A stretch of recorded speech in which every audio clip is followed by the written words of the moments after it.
Final Fantasy II for the Super Nintendo is a landmark in the RPG genre and one of the most impressive early releases for the system.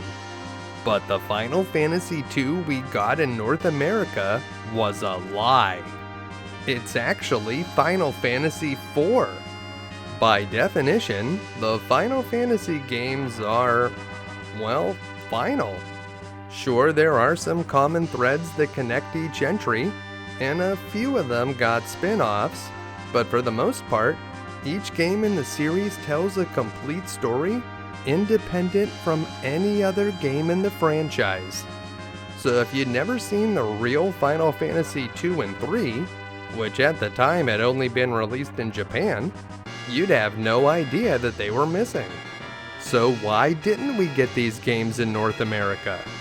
The simple answer is timing. The original Final Fantasy was released in Japan at the end of 1987, but it wouldn't make it to North America until May of 1990. A good translation takes time, so before the original Final Fantasy was released in North America, Japan got Final Fantasy II in December of '88, and Final Fantasy III in April of 1990. Before the first game had even come out, we were already 2 games behind. So in 1990, as North American players were experiencing Final Fantasy for the first time, in Japan, developer Square was already planning the 4th installment of the franchise. Initially, it was going to be another 8-bit game, but it wasn't long before that idea was scrapped so they could focus on making something for the next generation of hardware. With the Super Nintendo on the horizon, Square knew that Final Fantasy II and III were going to look very dated by the time that they were translated to English.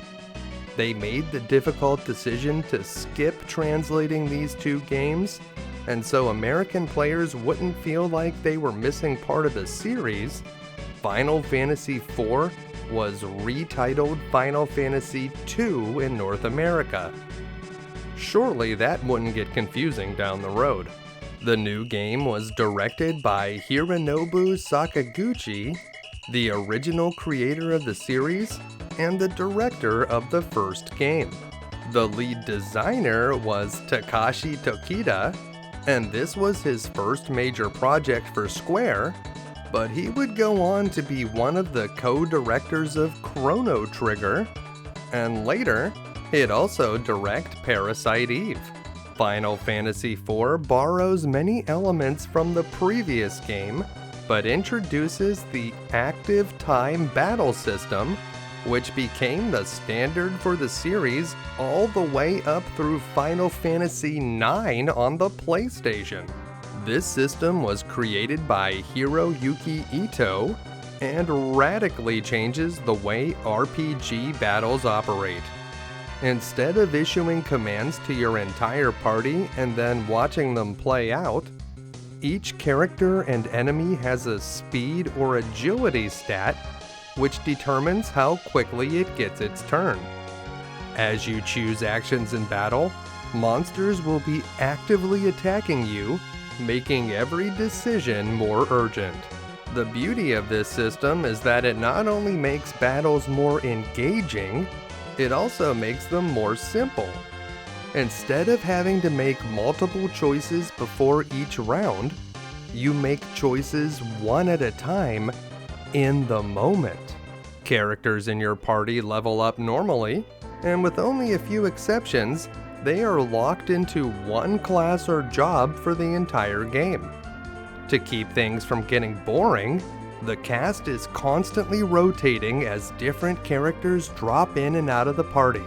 You'll rarely keep the same configuration for very long. All of these characters, as well as the monsters, were once again designed by illustrator Yoshitaka Amano. The Super Nintendo was able to bring his watercolor designs to life in a way that was impossible before. Also returning was composer Naobuo Uematsu. who delivers an incredible score using the Super Nintendo's sound hardware. Most of the compositions are new, but his 16-bit rendition of the familiar Crystal theme is a delightful way to start up the game.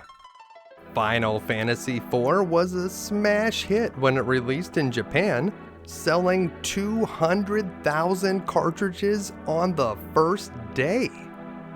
The Japanese gaming media gave the game glowing reviews. There was just one thing.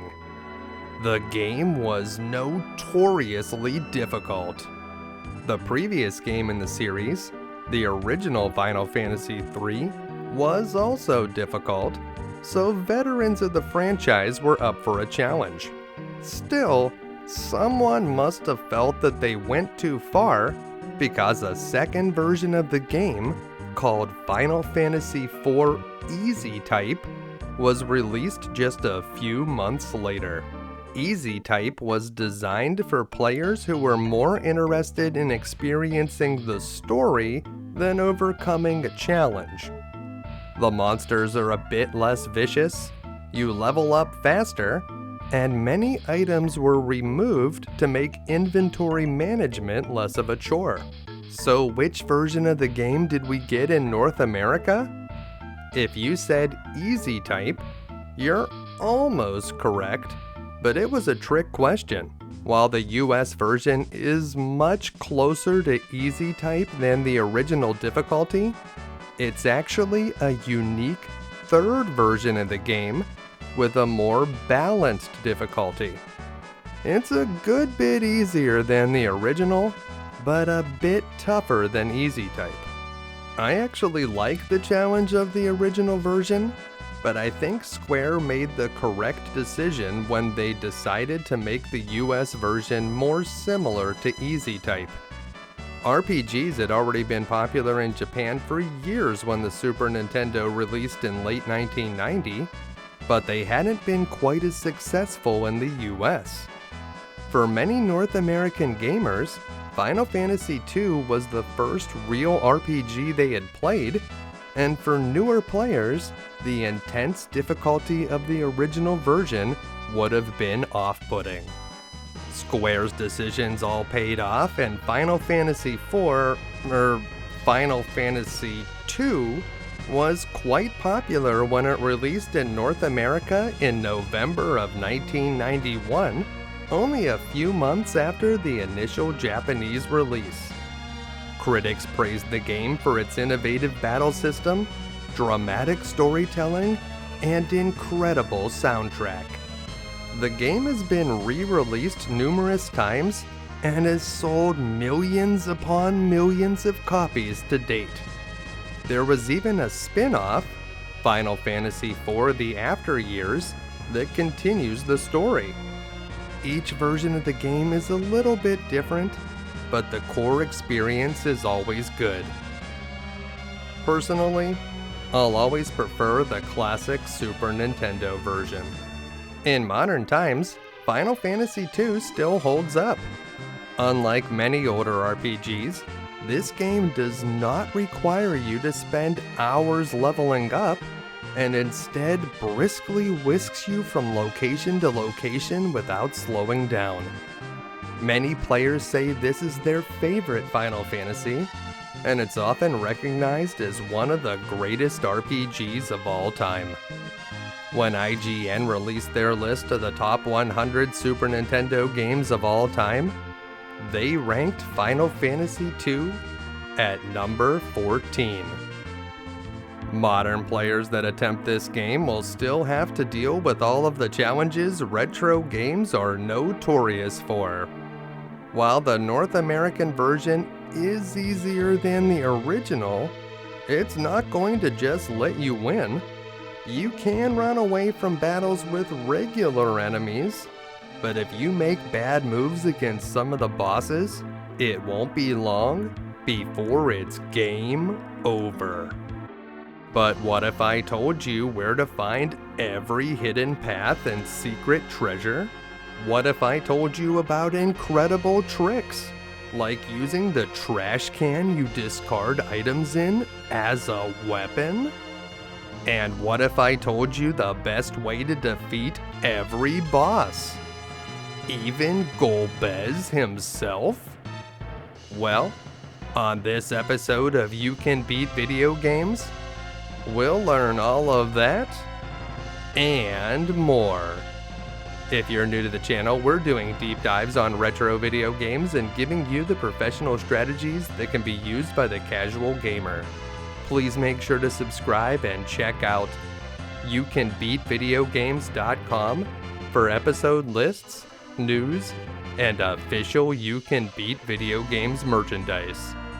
And please join our Patreon for access to an exclusive Discord community and a chance to vote on future episodes. Let's get started.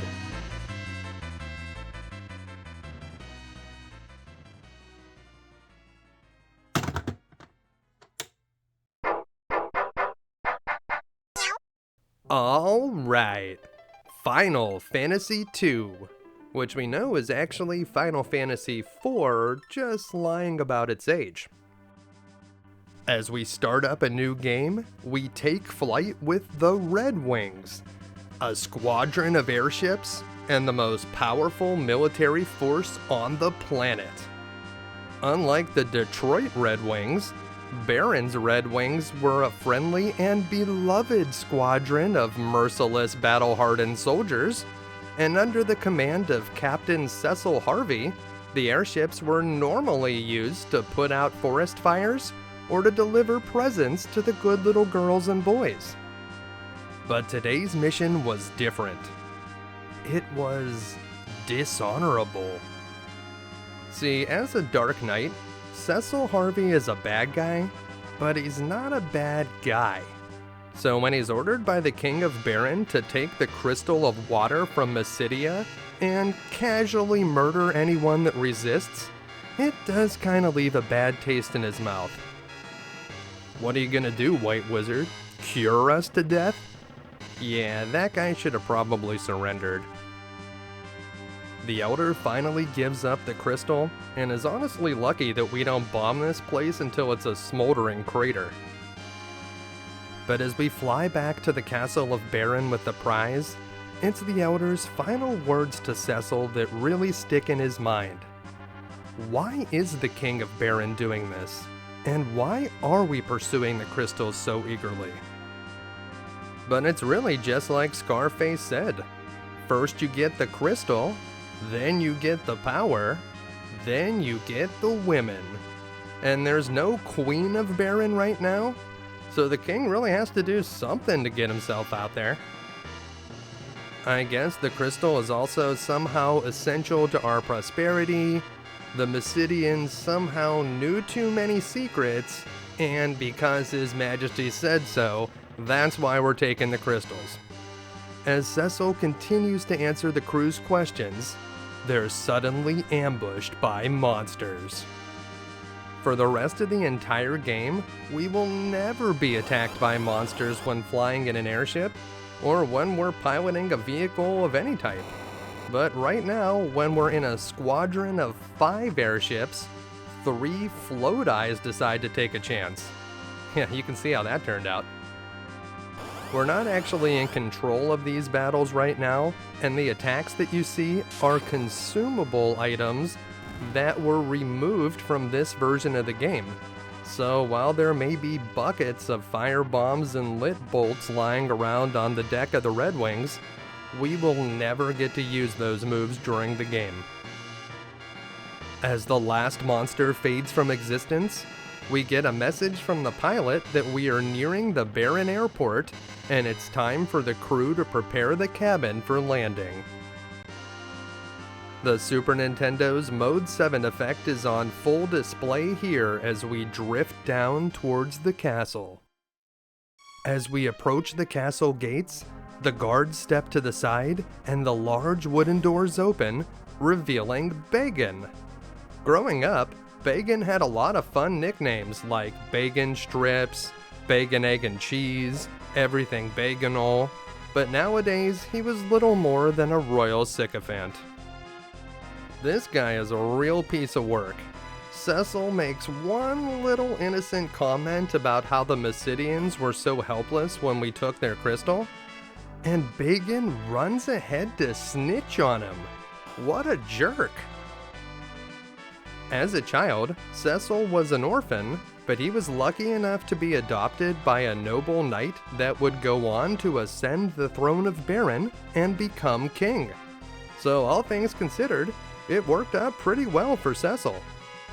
So when it came time for the king to choose the leader of his new squadron of airships, his adoptive son was the obvious choice. Bagan and the king get way too excited as Cecil hands over the crystal.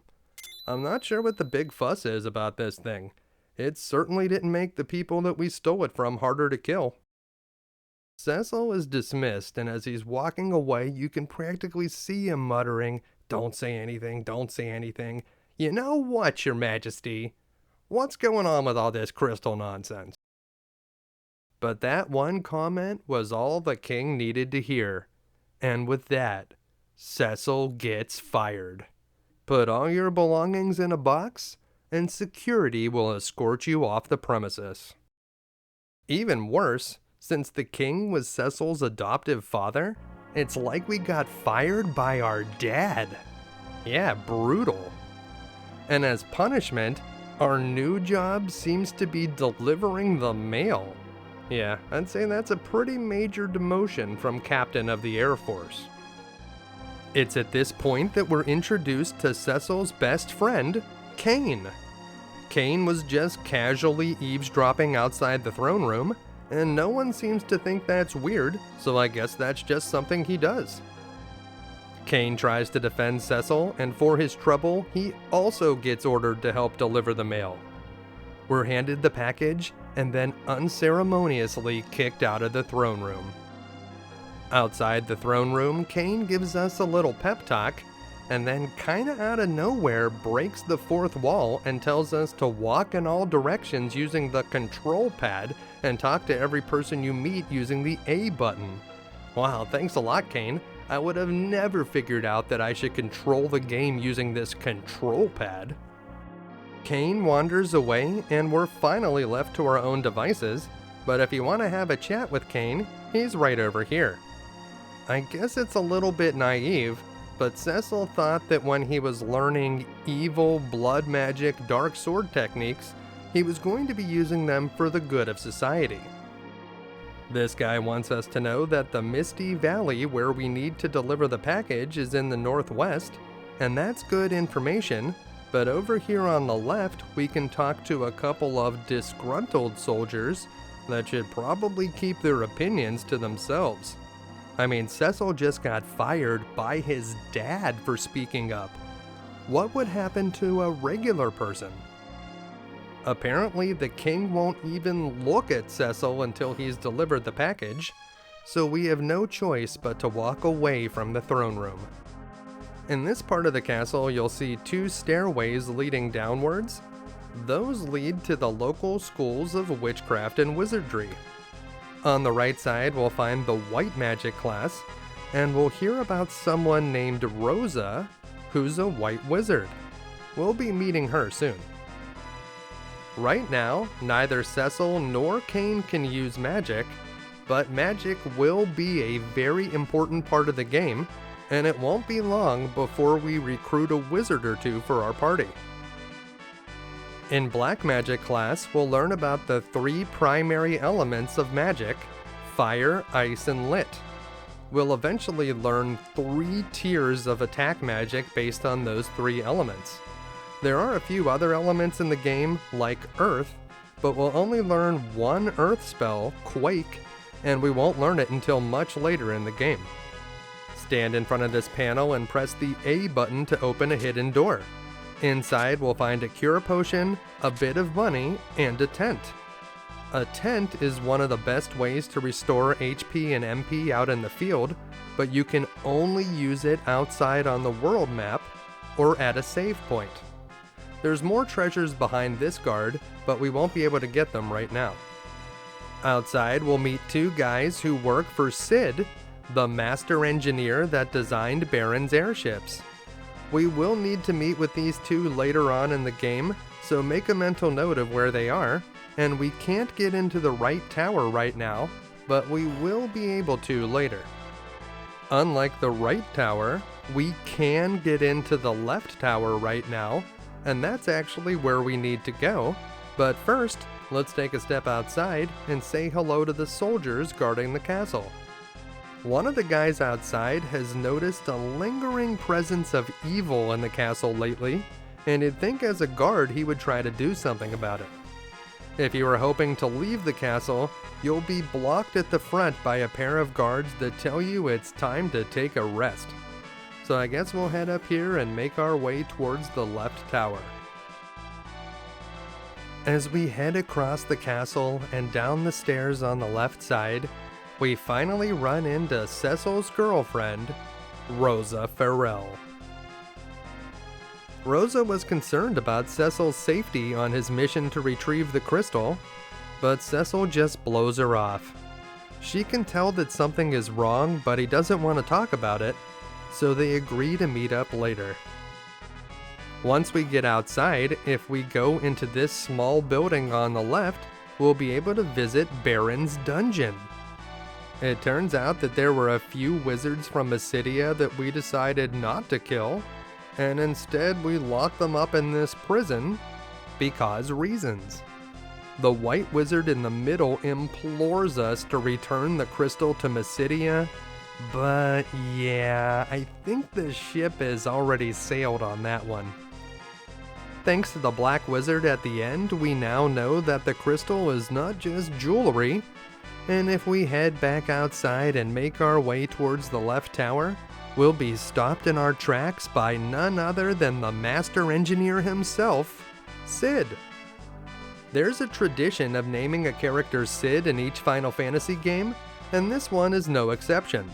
This guy, whose full name is Sid Polendina, is the designer of the Red Wings. Apparently, when he was designing them, he was hoping that they would not be used as a weapon. So what were we going to use them for, Sid? Commercial flights? Once we're finished chatting with Sid, we can head up into this small building where we'll find a few more disgruntled soldiers.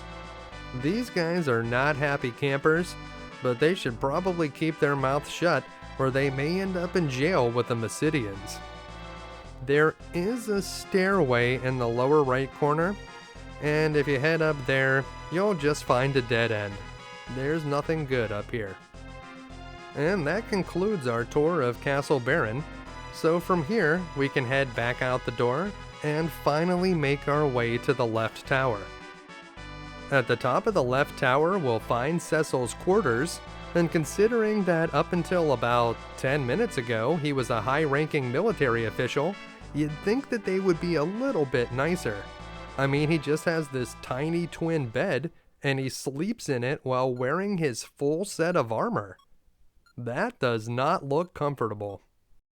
As Cecil lies restlessly in bed, his mind races with thoughts of the atrocities he committed in Mysidia. Never again, he says to himself. And then Rosa shows up. I guess we did say that we'd see her later. Finally, after a bit of prodding, Rosa gets Cecil to open up.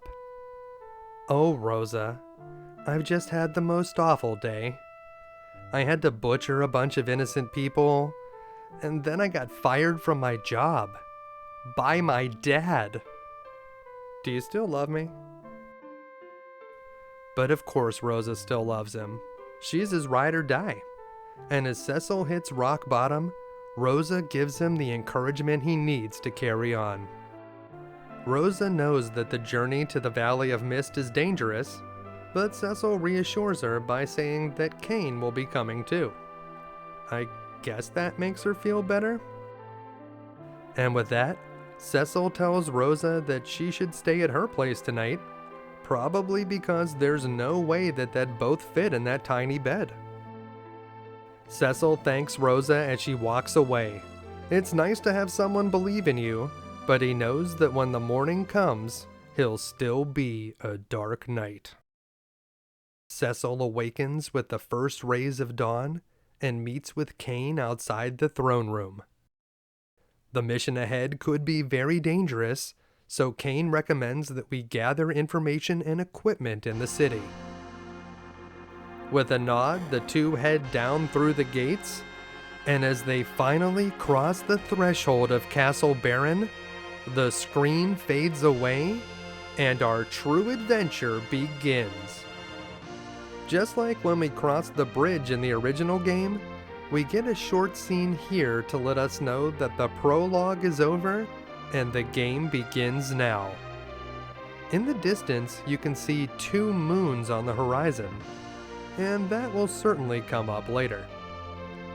Thus, the Dark Knight Cecil was expelled from his command as a captain of the Red Wings, and he and Dragoon Kain left Baron for the village of Mist in a valley enclosed in deep fog. Just like many of humanity's greatest inventions, airships had been a dream of many people. But after the realization of the dream came the greed and ambition. Sid may not have intended his airships to be used as weapons, but weapons were what they'd become. Through its fleet of airships, Baron became the most powerful nation in the world. But why is Baron seeking the crystals? And why do the monsters keep increasing? Perhaps the rise of Baron and the increase in monsters were related? Or maybe it's merely a coincidence. But in any case, the crystal was shedding its light silently. If the crystal goes dark, what does that mean for the fate of this world? Well, only time will tell, but we can't worry about that right now. We have a package to deliver. The first thing we should do when we get outside is save the game. You can save as often as you want when you're in the overworld, and you don't need to use a tent to do it. In the options menu, if you're having trouble with the game, you can slow down the battle speed, or you can even speed it up if you'd like an increased challenge. You can change the sound output, and you can also make the windows look extremely garish if that's your thing. The change command is not very important when we only have 2 characters. Just make sure that Cecil is in the front line and Kain is in the back line. Now let's take a look at their stats. For a physical attacking character like Cecil, the most important stats are probably strength and agility. Strength combines with your weapon to calculate how much damage you deal when you use the fight command in combat, and agility is just a measure of how fast a character is.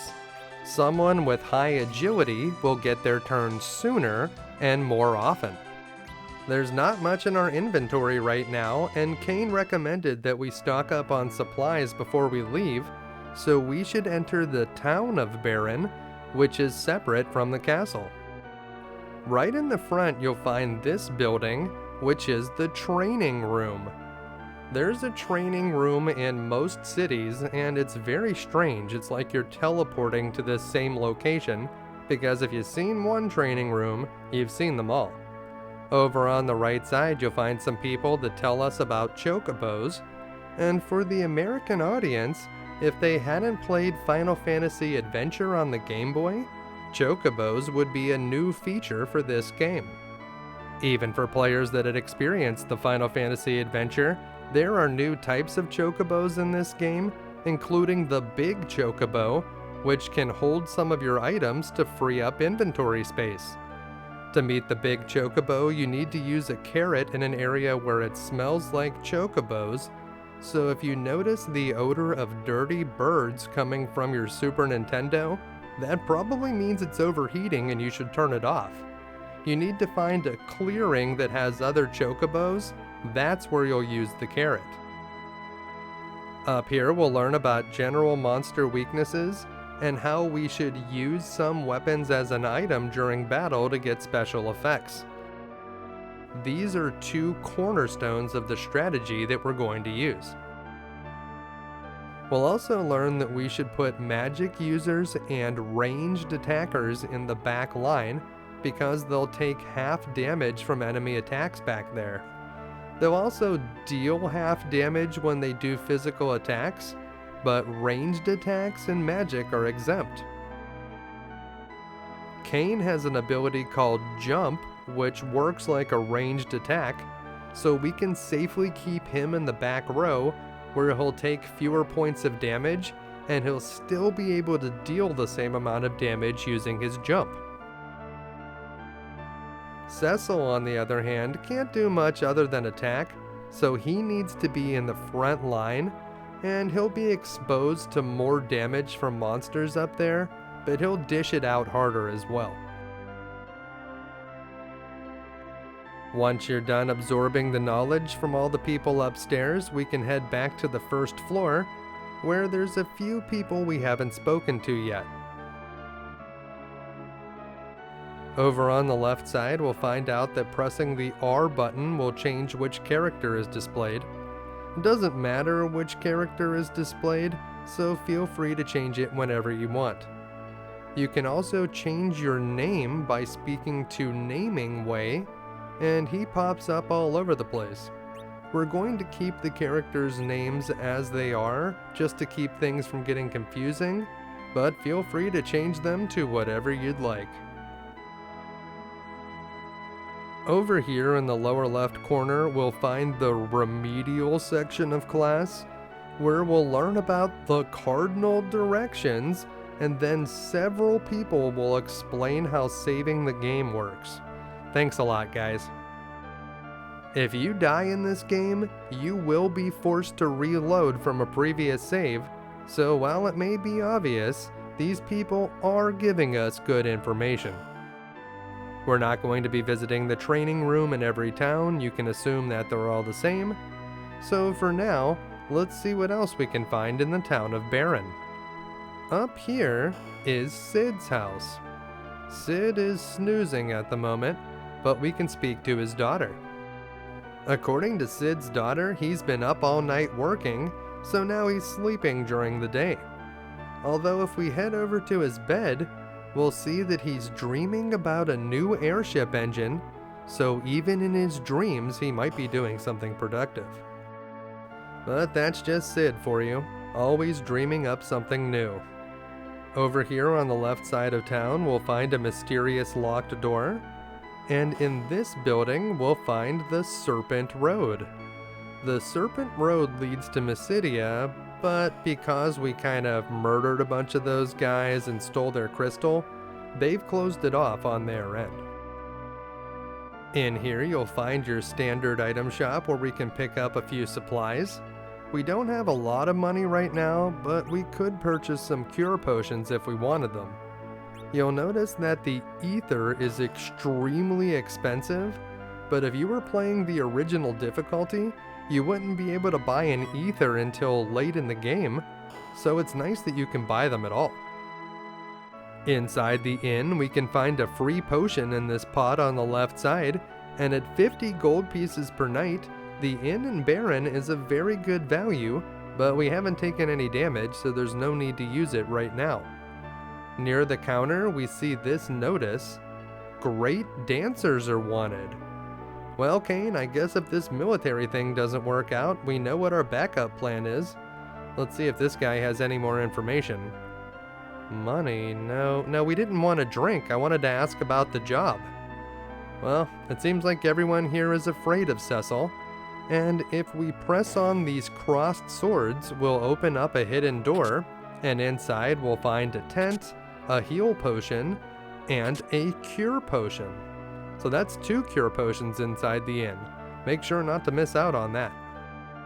Before we leave town, there's a few more free items to pick up, like this Cure 1 we could find in this pot. After we talk to this woman about the dangers of going to the Village of Mist, we'll notice that the weapon and armor shop is locked. It seems that it's closed this morning. I guess we got here a bit too early.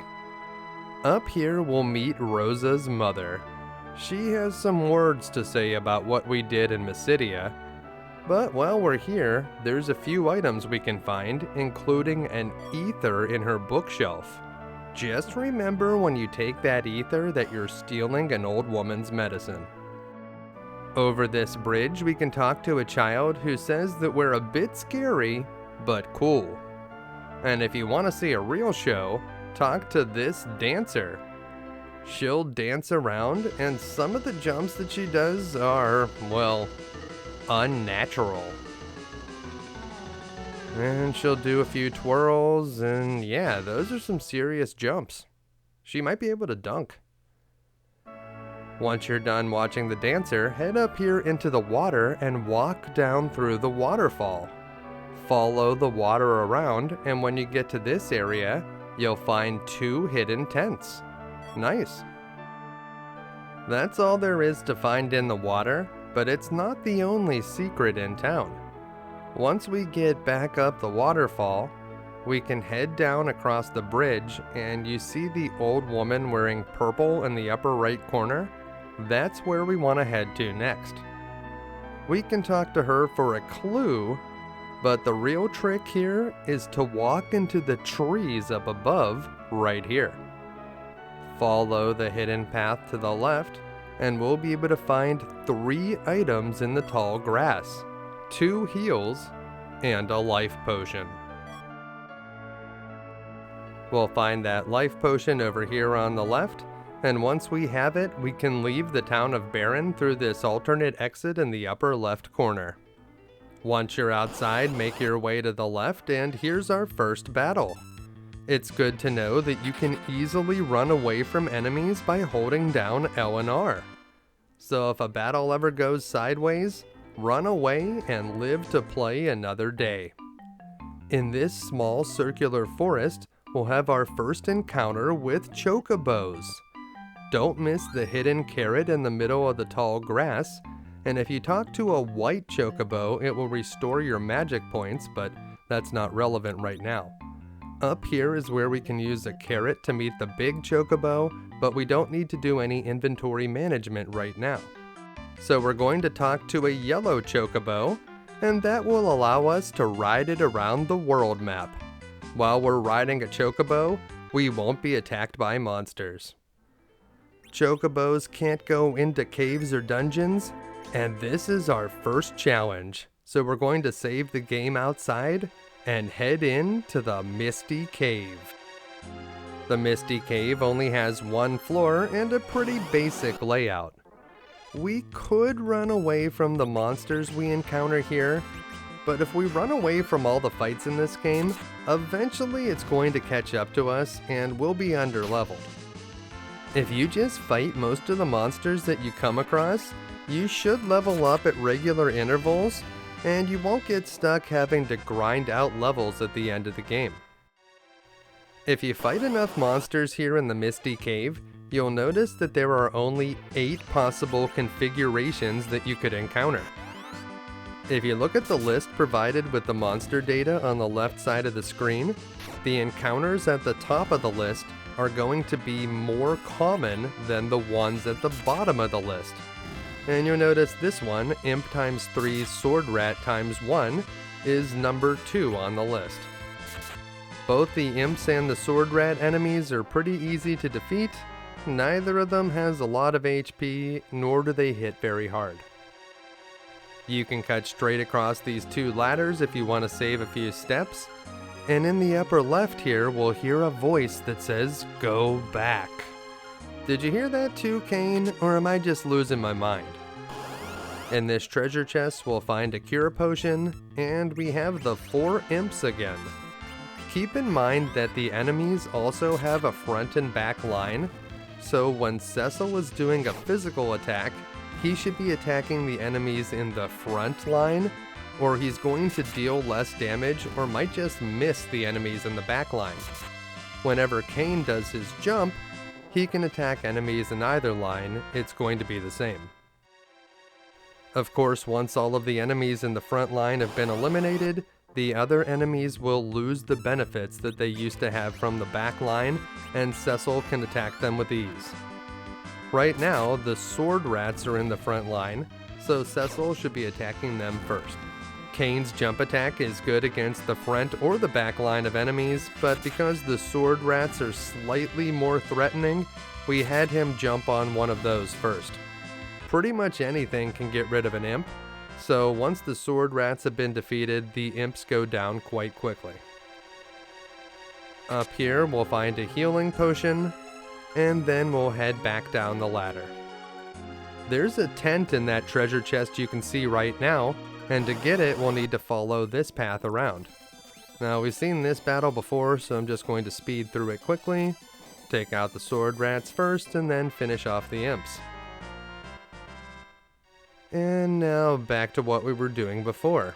We're going to head up here and open this chest, where we'll find another tent for our supply, and there's only one more treasure chest, and it's this one in the right wall.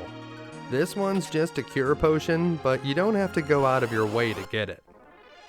And here we have a slightly different fight, 3 larvae. These guys are pretty easy. We're going to attack the one in the front with Cecil. We'll have Cain use his jump attack. And now we'll just attack, and that last larva should easily be defeated. We should get a decent amount of experience points for those guys, and it looks like Cecil gained a level, and we also got a Cure 2 potion, which is a very lucky find. Let's take a look at Cecil's improved stats. So he gained 21 points of health and some strength. Not bad at all. Up here, we're hearing the voices again, and it looks like Cain is definitely hearing them too. We're about to fight a boss, so once you get to this spot, if you need to, now is the time to use some potions, but this boss is also pretty easy, so we don't have a whole lot to worry about. The voice tells us to turn back, but we must press on. If we say no here, we'll just have to repeat this dialogue all over again. We have to deliver the package to Mist. So it looks like it's time to face our first boss, the Mist Dragon. This boss is designed to be more of a learning experience than a real challenge. You would have to mess up many times to actually die here. Have Cain jump from the back row and have Cecil attack whenever he gets his turn. When the Mist Dragon attacks, he'll be lucky to deal more than 1 damage to either of our characters, so it's going to be very difficult for this boss to beat us. Anytime the boss gets its turn, it's going to do that very weak attack, so there's only one thing that we need to watch out for. Sooner or later, the boss will turn into mist. Whenever the boss is in mist form, any attacks are going to be countered with its cold mist move, and that cold mist can deal some significant damage. Our strategy here is simple. Just don't attack the dragon when it's in mist form, and it won't do the cold mist counterattack. You can either parry or just wait. I like to wait when it's Cain's turn, so as soon as you see the message, "Now get ready to fight," we can start his jump attack. The jump attack takes a little bit longer to execute than a normal fight attack, so as soon as the dragon is reforming, I like him to be preparing that jump. When the dragon has reformed, you can resume beatdown mode. Just keep having Cain jump and keep having Cecil attack. Something else that you should consider is that if you ever get very low on health during this fight, whenever the dragon is in mist form, you could use curing items to restore your HP. So that will not trigger the counterattack. It shouldn't take too much more now. Just keep attacking, and if the dragon does turn back into mist, we'll just wait it out and we'll easily defeat it when it reforms again. And that's it. We've defeated the Mist Dragon. Not bad. Before we move on, let's take a look at an alternate strategy. Because this boss is so easy, it may be a good time to kill off Cecil so that Cain can gain all of the experience points. In preparation for this, we can unequip all of Cecil's armor and put Cain in the front row. The Mist Dragon is worth a big 700 experience points, but if both of our characters are alive at the end of the battle, they will have to share that experience, and they'll only get 350 points each. So why do we want to give all the points to Cain and none to Cecil? Early on in the game, Cecil is going to transform into a Paladin, and when he does that, he'll have to start over at level 1 regardless of what level he was at before. As far as the game is concerned, it's as if Dark Knight Cecil dies and a totally new character replaces him. That means that ultimately Dark Cecil is not a character that we're going to be spending very much time with, while Cain, on the other hand, is a character that will be dropping in and out of the party all the way until the end of the game. So that's why we would prefer to give all the experience to Cain if possible. The easiest way to kill off Cecil is to just keep attacking the mist form of the dragon. That's going to deal a lot of damage to both of our characters though, so that's less than ideal for Cain. Feel free to use a cure potion on him if he ever gets low. Make sure that you deal some damage to the dragon in between mist modes, but don't finish the dragon off. If you have to, have Cecil attack himself and have Cain attack Cecil. We can get this done. So we'll continue to be warned about the mist, but the mist is going to be dealing the most damage to Cecil, so that's the easiest way to kill him off. You can see that Cain doesn't deal quite as much damage, but we did put him in the front line to make it a bit easier for him to finish off Cecil. That will expose him to more damage. So make sure if Cain gets very low, like maybe under 10 HP, you probably should use a healing potion because the dragon can deal that much damage to Cain when he's in the front line. And that's going to be it for Cecil. Now we just need to finish the battle. The dragon has 465 hit points, so keep that in mind as you're damaging it. You don't have to be doing exact math with a calculator, just try to keep a rough total in your head, and when it looks like you're somewhere between 350 and 400 damage, slow down and make sure to kill off Cecil. At this point, I think it should only take 1, maybe 2 more jumps to finish the boss, and that should give us plenty of HP to finish the job. Alright, 1 more jump should do it. And we are getting very low on health. But no, we didn't finish the boss. Oh, this is getting dicey. We should probably use a potion here, but I am very confident that the next jump is going to do it. So I'm just going to wait for the now get ready to fight message, throw on that last jump, and we're going to get that 700 experience points. I feel pretty confident. As long as we don't fight, the boss cannot damage us while it's in mist form, and there's the message we were looking for.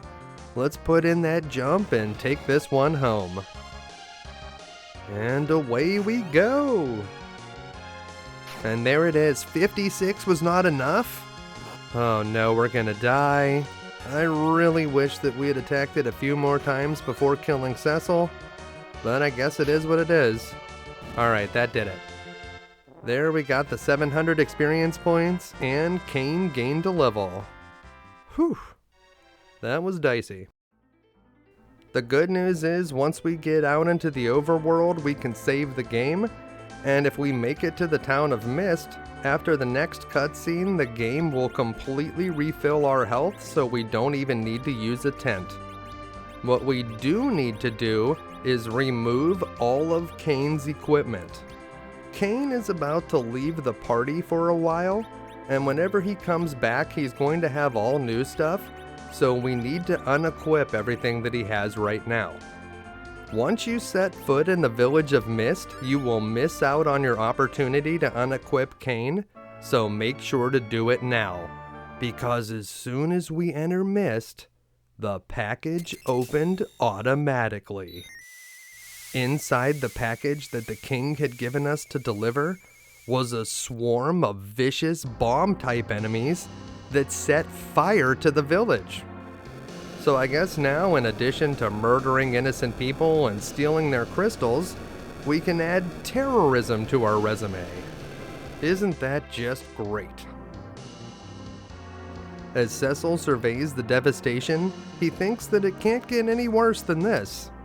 And then it absolutely gets worse than this. Because who does he come across but a young girl standing next to the corpse of her deceased mother? It seems that this girl's mother was telepathically connected to the Mist Dragon, so whenever we killed that dragon, we killed her mother too. Yeah, sorry about your mom, kid. As an orphan himself, Cecil cannot feel good about this. And then Kane just casually suggests that we murder this kid too. Kane, are you insane, dude? I mean, Kane says that it was just a test whenever he suggested that, but I don't know, it sounded like he was at least a little bit serious. Kane goes on and on about how he doesn't want to disgrace the Dragoons, but I got bad news for you, buddy.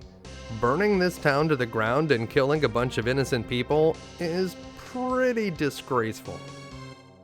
So now that we've been openly discussing bumping this kid off for the past 5 minutes, we decide that we can't leave her here alone, so we ask her to come with us. Should we be surprised when she says no? Then of course Kane suggests that we kidnap her, because how many more felonies do you want to commit today, Kane? At this point, the game switches to a fight that we can't win. Hey girl, I just want you to know, it was Kane that killed your mother. I was dead the entire time. As she summons the Titan, an earthquake rips through our party, and it rocks the village of Mist. And with that, everything fades to black. As the dust settles, and everything snaps back into focus, Kane is nowhere to be found, but the girl is still here. Cecil says that she's alright, but she doesn't look good. We're going to need to get her to the inn in the next town if she's going to pull through. So was Kane killed in that earthquake? We were certainly low on hit points when we rolled into the village of Mist. I guess we can't worry about that for now. We have to move on. But first, let's take a look at some tricks. To set up for this duplicate weapons trick, I like to open up the top 2 slots in the inventory. You'll need to do this trick with a character that can either equip 2 weapons or a weapon and a shield. Select the empty space in the upper right, and then go to the top of your inventory and select one of the items in your hand.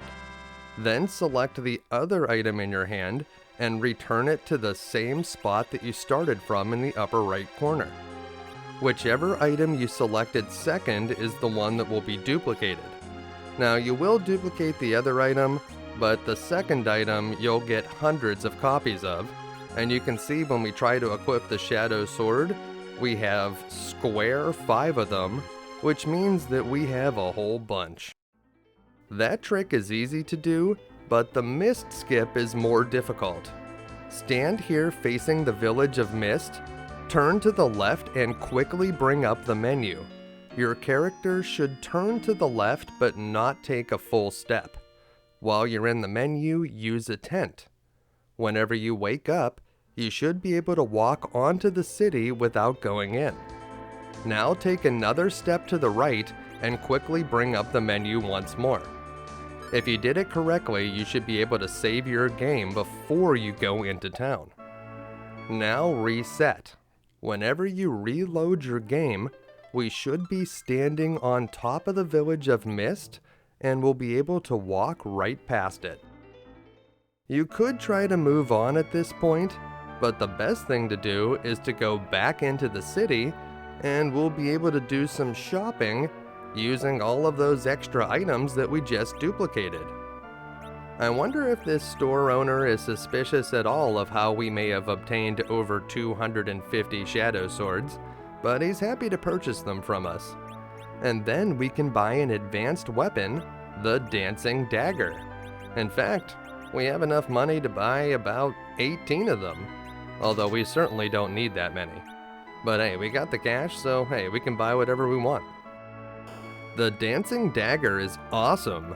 Any character that can equip it can use it as an item in battle to unleash a devastating special attack. And there's that girl's mother just kinda chilling there. And up here in this building, if we follow this secret passage, we can find some advanced equipment. When equipped, the tiara adds 10 to your wisdom score, and wisdom increases the power of your black magic. Plus 10 is a very significant increase. Also, don't miss the change rod, which you'll have to find using the second secret passage on the right. The change rod adds 5 to your wisdom, and when used as an item in battle, it will cast the spell of Piggy for free.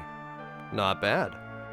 There are a few more items we can pick up here in town, but something that you should know is that even if you take the exit on the right side, you're still going to emerge on the left side of the Village of Mist, and when you re-enter the town, you're going to trigger the package exploding.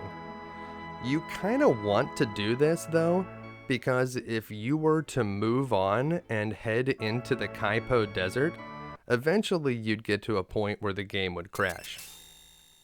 By unleashing the package, you'll restore everything to normal, but you'll still be able to keep any loot that you found here in the Village of Mist. But for now, I'm going to assume that we did not do any of those tricks, and we're going to go back to our game where we haven't been cheating.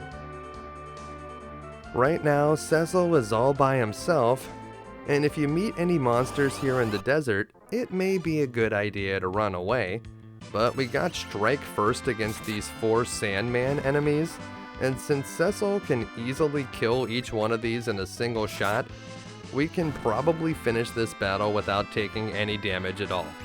So this one is kinda free. While the experience points that we get from this battle may not be super valuable in the long run, they're not completely worthless, and we will still get some money for our troubles. As soon as we get into the town of Kaipo, Cecil immediately heads to the inn. We've got to do something about this girl. Once we get inside, the innkeeper takes one look at the condition of this kid and tells us to take her to the room immediately. He doesn't even charge us. The inn may not look like a hospital, but the beds here have miraculous healing powers. It's at this point Cecil realizes that he doesn't even know this girl's name.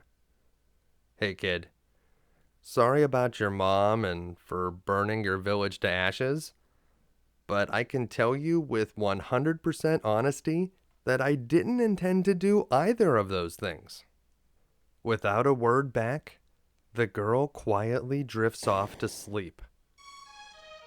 But in the night, the peace is shattered as some officers from Baron suddenly show up.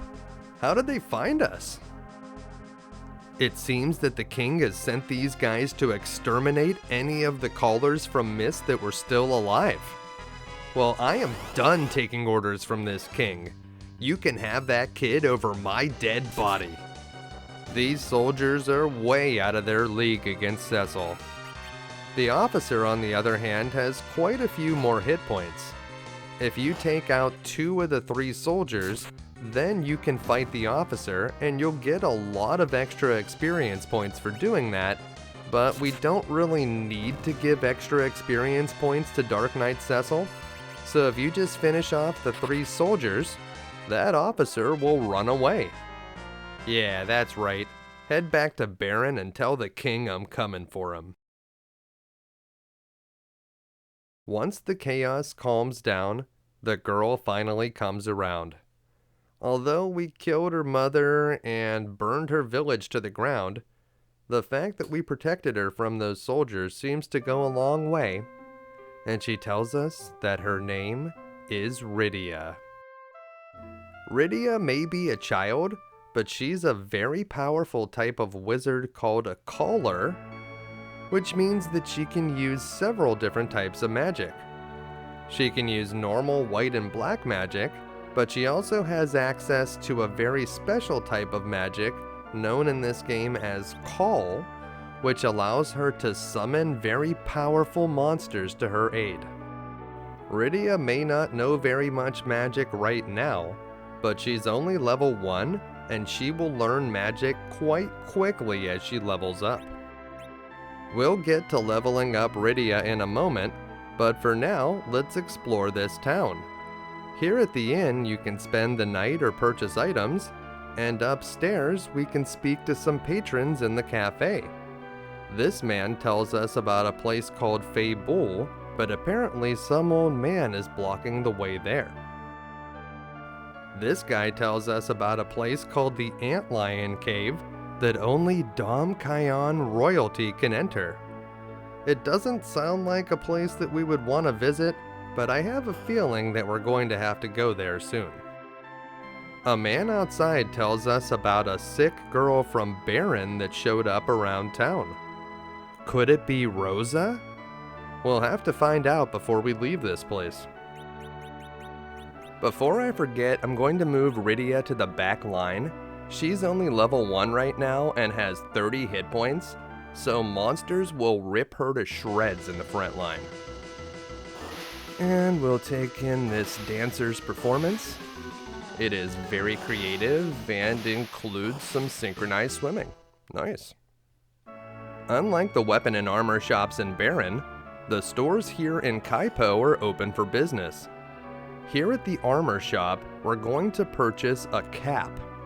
Now you can see Rydia is doing a little dance on the side. That means that she can equip it, but it's not actually for her. It's for our next character, who is a total maniac and wandered into a dungeon without a helmet.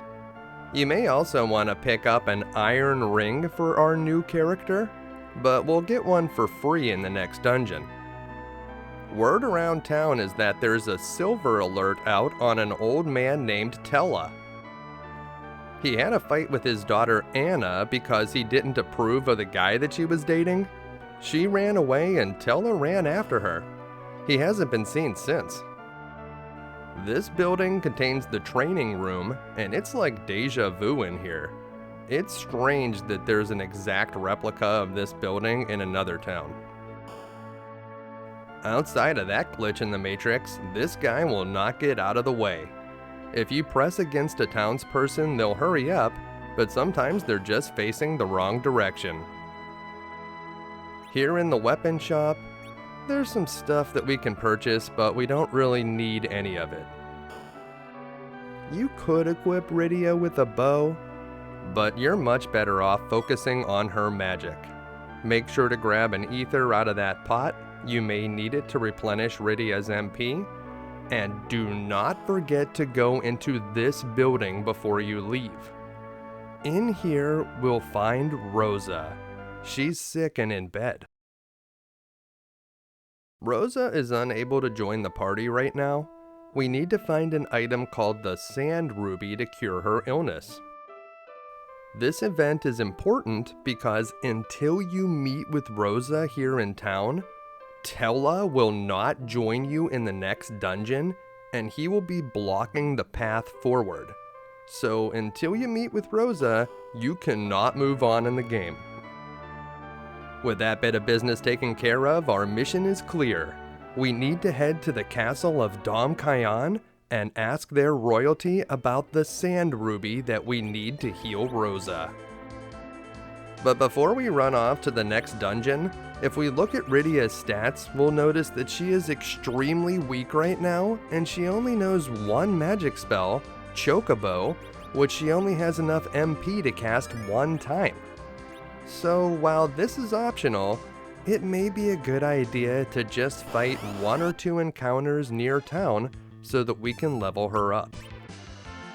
Got a pretty nasty set of enemies here, but nothing that we can't handle. On Rydia's turn, we're going to go to item and use the rod that's in her hand on one of the enemies. Based on these damage numbers, it looks like we should have had Rydia use her rod on the larva and had Cecil attack the sand moth, but I think we're going to be okay. With only one enemy left here, let's have Rydia use her magic spell. We'll call up a Chocobo and see what that can do. It's actually quite powerful. And here it goes. Alright, 147 damage, and she was only level 1. Yeah, Rydia is an extremely powerful ally. She gained a level here, actually she gained 2 levels, and now she has access to black magic with Ice 1, and white magic with Cure 1. You can also see that after one battle, she doubled her MP, so she is way more capable now. Let's go back into town and hit up the inn so that we can refill her magic power.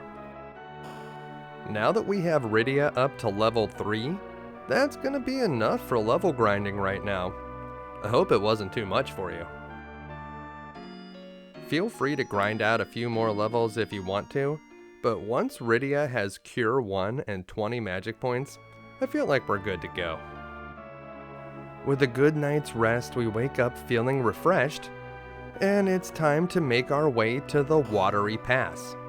To get there, we're going to head northeast from town. Basically, you're just going to start heading up from town and you'll see a little path off to the right. That's where the cave is going to be. And we've encountered 4 Sandman enemies, which were easy enough to defeat before when we only had Cecil, but now we have Rydia on the team as well. They are weak to ice magic, but we don't want to waste Rydia's valuable magic points just yet, so we'll just have her use her rod as an item. With just one enemy left, a quick slash from Cecil's sword should send this Sandman off to Dreamland. Oh, and Rydia gained a level again. This time she learned the spell of Sight, which is not a super useful one. You can use it outside to see where you are on the world map. I would like the spell of Sight a lot more if it would let you see the dungeon map when you were inside somewhere, but since it only works outside and we honestly are not going to be spending a whole lot of time in the overworld, the spell of Sight is one that just does not get a lot of use. As far as this battle is concerned, we've seen this combination of enemies before, so we're just going to have Cecil fight and have Rydia use her rod. Now the enemies have been picking on Rydia here, and that's something that can happen. We only have 2 characters, so if they're deciding randomly who to attack, there's not a lot of choices for the enemies, so Rydia could take a beating in some of these fights. She knows the spell of Cure, and because she leveled up, she also now knows the spell of Lit, but she can use that outside of battle to heal herself, and it looks like she only needed 1 cure to get back to a reasonable amount of hit points. And that brings us to the Watery Pass. We're going to save the game outside, just in case something goes awry in here. This dungeon is much bigger than the Misty Cave. It has multiple floors, hidden paths, and tons of treasure to find. To start things off, over here on the right we can pick up a cure and a heal. That's going to lead to a dead end though. The way that we actually need to go is over here to the left. Also over here on the left, we'll find a chest that contains a tent, and up ahead on the bridge, that's that Tella guy that was missing from town. But before we get to him, we'll have to do this battle with just Cecil and Rydia. Neither the evil shell nor the water bug poses a significant threat to our characters, so we're just going to use our basic attacks against these guys.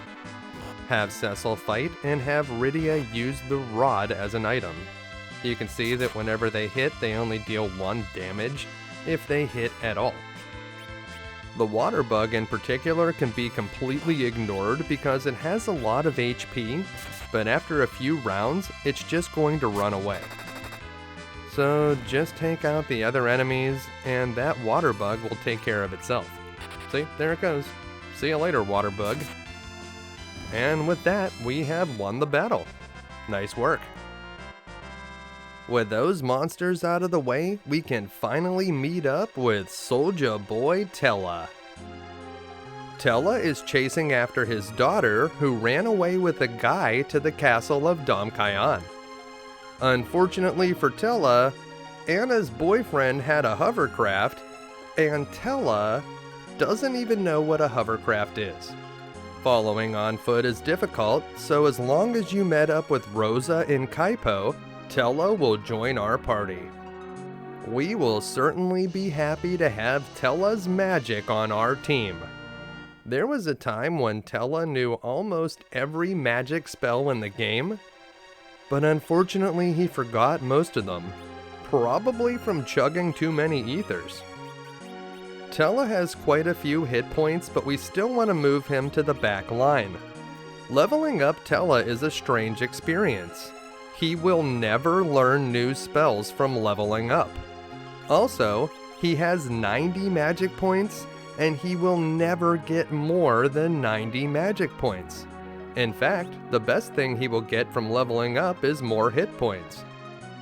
Some of Tella's stats will actually go down as he levels up. Let's see him in action here. This battle against 4 zombies is a great time to use Tella. He can use fire magic on all of them at the same time, and they're weak against fire, so it will probably kill several of them. Cecil is ineffective against undead like these zombies, and Rydia refuses to use fire magic because she has some trauma related to how her village was burned down. So Tella really shines here. Rydia can use the rod as an item against these zombies, and if you really want to get Cecil involved, he can use healing items against them, but we don't have too many of those at our disposal right now. This early in the game, having 90 magic points is quite useful, so Tella can pick up a lot of the curing duties for the party.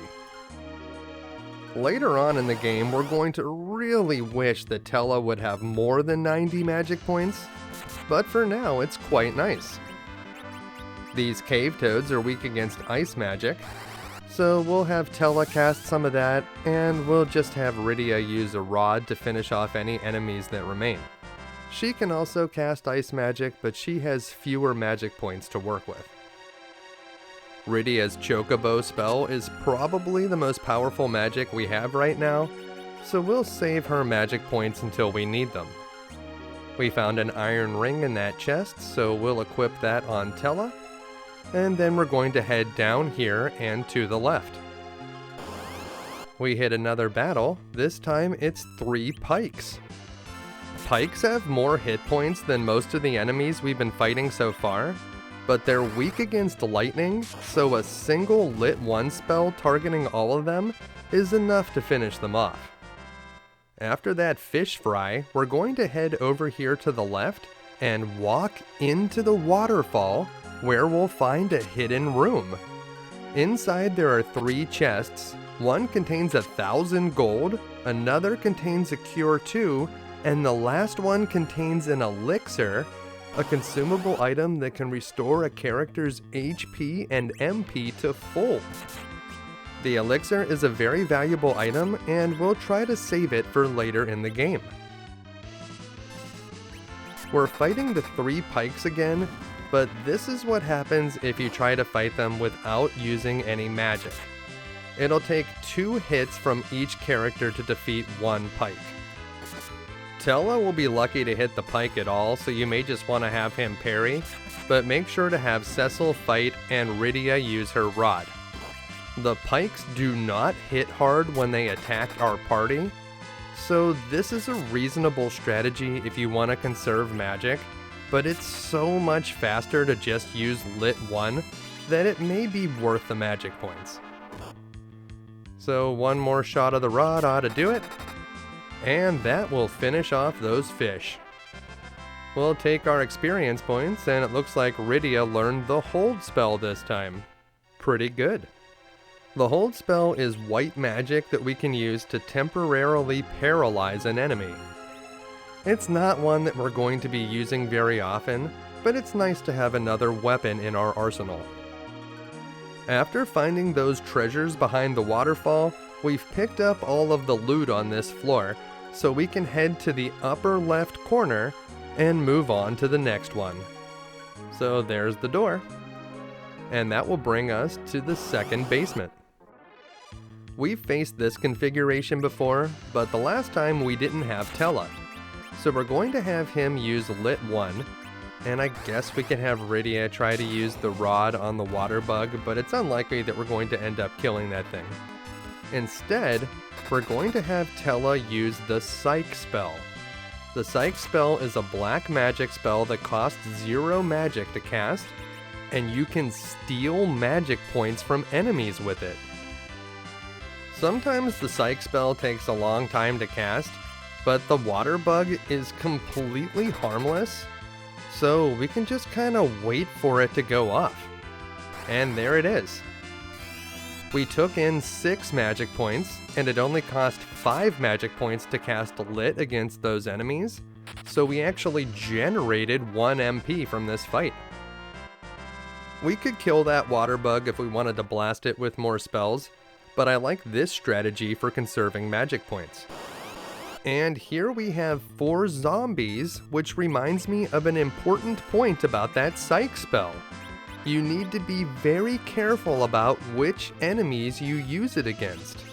For best results, you should be using it against enemies that actually use magic, but under no circumstances should you ever cast Psych against an undead enemy like this zombie. It will backfire and you will lose MP. So keep that in mind when you're fighting undead. Also, magic or attacks that drain HP can also backfire, so don't use those against zombies either. From here, we need to go to that door on the left, but we'll need to take the long way around to get there. These enemies are both weak against lightning, so by using a single lightning spell against all of them, they will be easily cleared. Whenever you cast most spells, you'll have the option to cast it against a single enemy or against all of them. When you cast it against all of the enemies, the damage that that spell deals will be divided across all of the enemies that it actually hits, so it'll deal less damage to each one. However, because those enemies are weak against lightning, it deals significant damage to all of them. If the enemies you were fighting weren't weak against any particular magic, you may want to consider casting your spell against a single enemy, because then it will deal more damage to that enemy and may kill it. It's often better to kill one enemy than to deal light damage to all of them. In this chest, we'll be able to grab an ether, which could come in handy if we start running low on magic points. But as long as we're being conservative and using our Psych whenever we see these water bugs, we should be able to keep those magic points high without using any items. So we're going to start off with Lit, just like we did before. And then we're going to blast that water bug with Psych, and we'll gain all of the magic points back, +1 if we're lucky. Cecil doesn't really need to do anything here, he can just parry. And we need to hurry up and get that Psych in there, or this guy's gonna run away before we can cast it. So hurry up, Tella, cast that Psych. And the water bug got away this time, so that's something that can happen, but we only used 5 magic points there, so it's not like the end of the world. To be honest with you, we could be very aggressive with magic on this floor, because we're about to stay in a tent and refill all of our magic points anyways. So keep that in mind. Apparently, because someone drew the letter S on the ground, it's completely safe to camp out in this monster-infested cave. Or at least that's what Tella says. He seems pretty confident about it, so I guess we'll go with it. Oh, and we can even have a nice little campfire in here? I guess the monsters will never notice that, because of the S.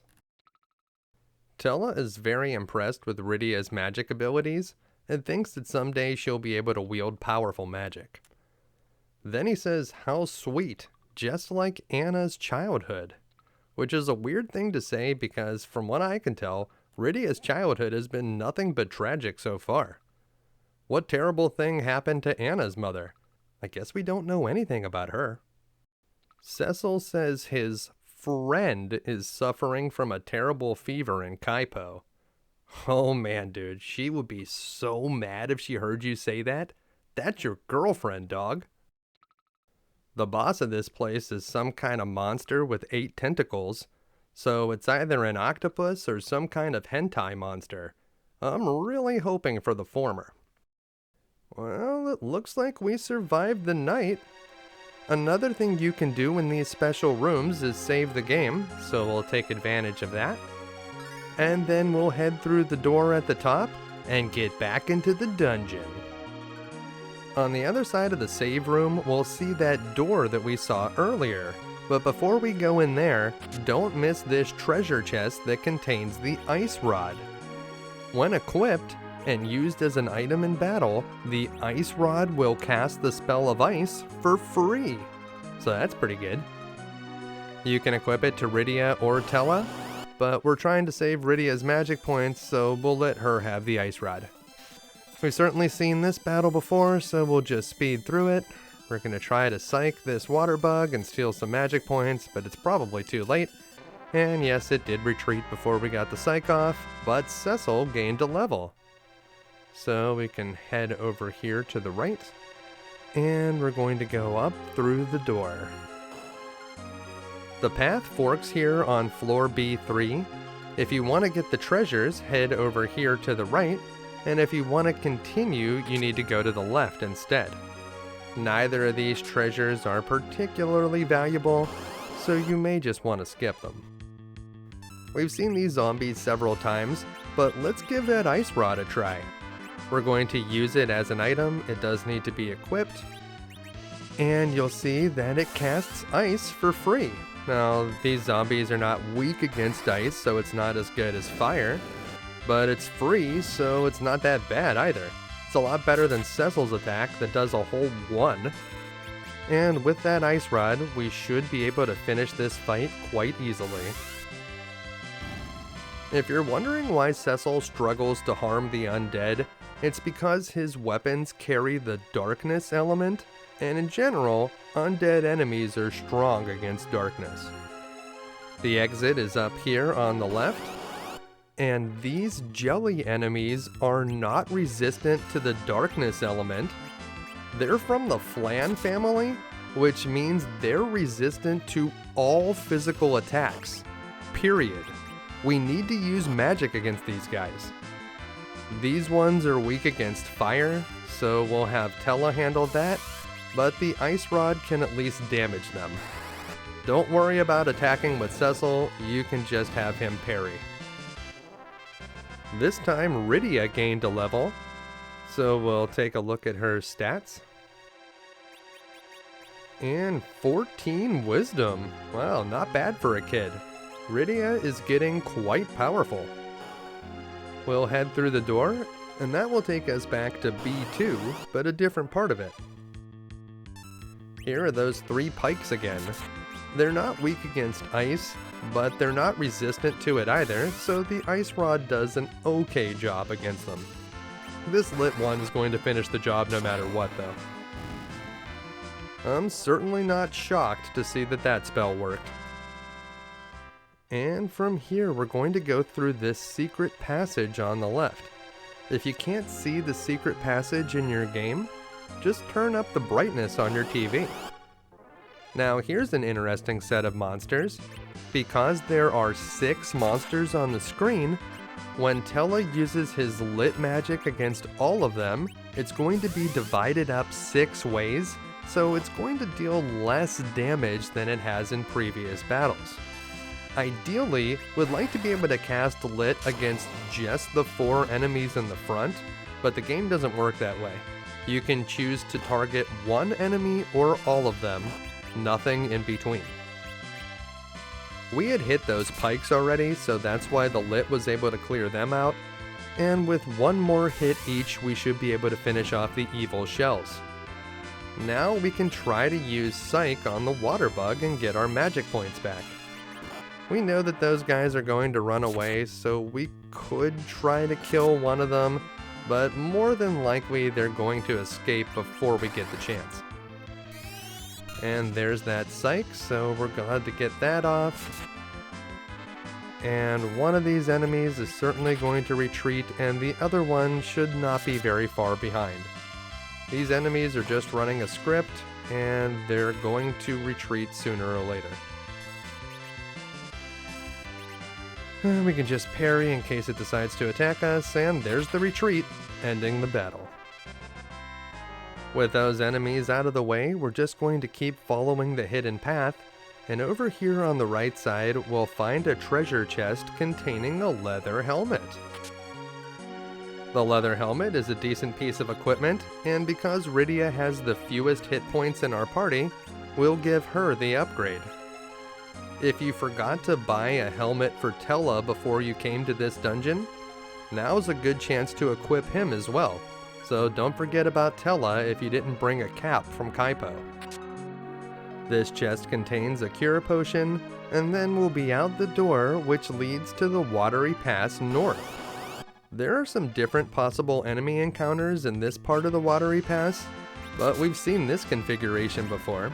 However, this time we managed to kill one of the pikes before Tella's lit spell went off, so this time it's only going to be divided by 5 enemies.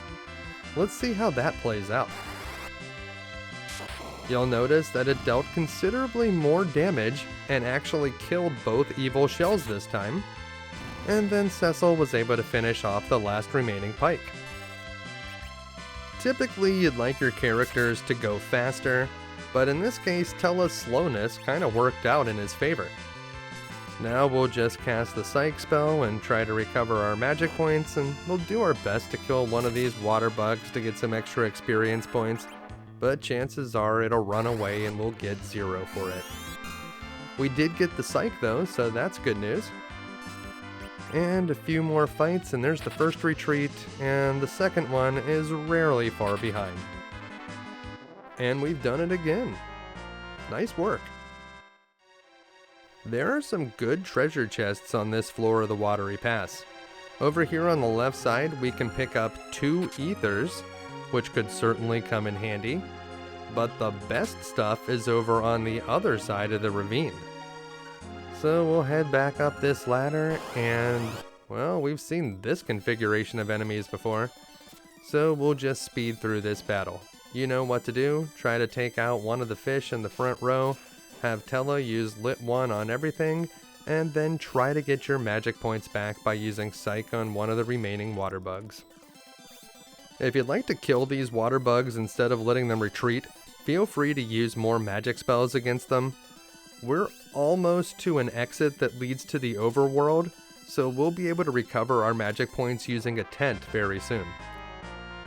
And that brings us back to crossing this bridge. Don't look down, it would definitely be a long fall from up here. We have the zombies again, but we get to strike first this time. There are a few different modifiers that each battle can have, and strike first is the best one for us.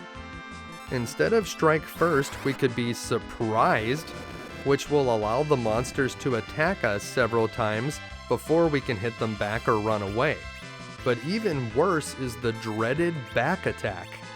Whenever you get attacked from behind, your characters will appear on the left side of the screen, and whoever was normally in the back line will be in the front line, and your front line characters will be in the back line.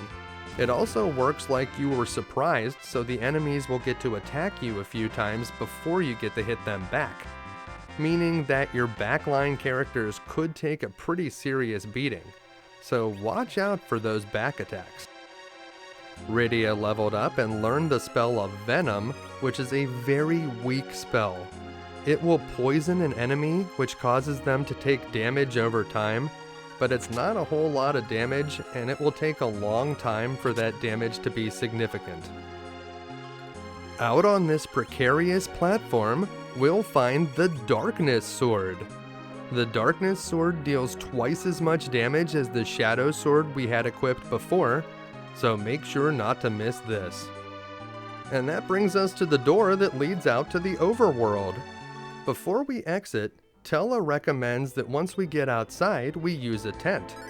Now, we just met this guy like 30 minutes ago, and that's already the second time he suggested we go camping. Tella, did your daughter actually run away because you had a disagreement?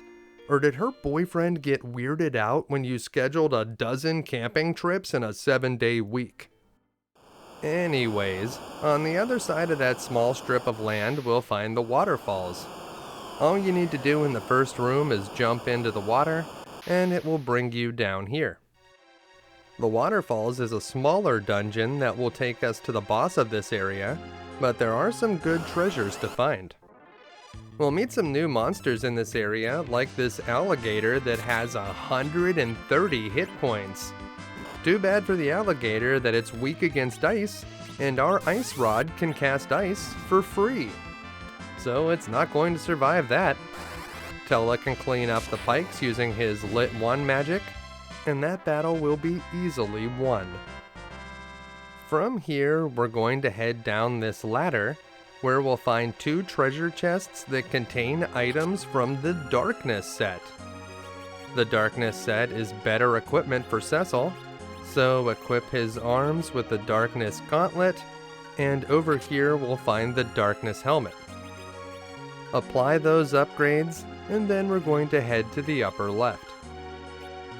These 2 Darkness items don't do anything special, but they do increase Cecil's defense, and with a boss coming up, we'll be happy for every additional point. It looks like this squadron of jellies took our party by surprise, so they'll get a chance to beat us down before we'll be able to act. Luckily, they don't deal very much damage.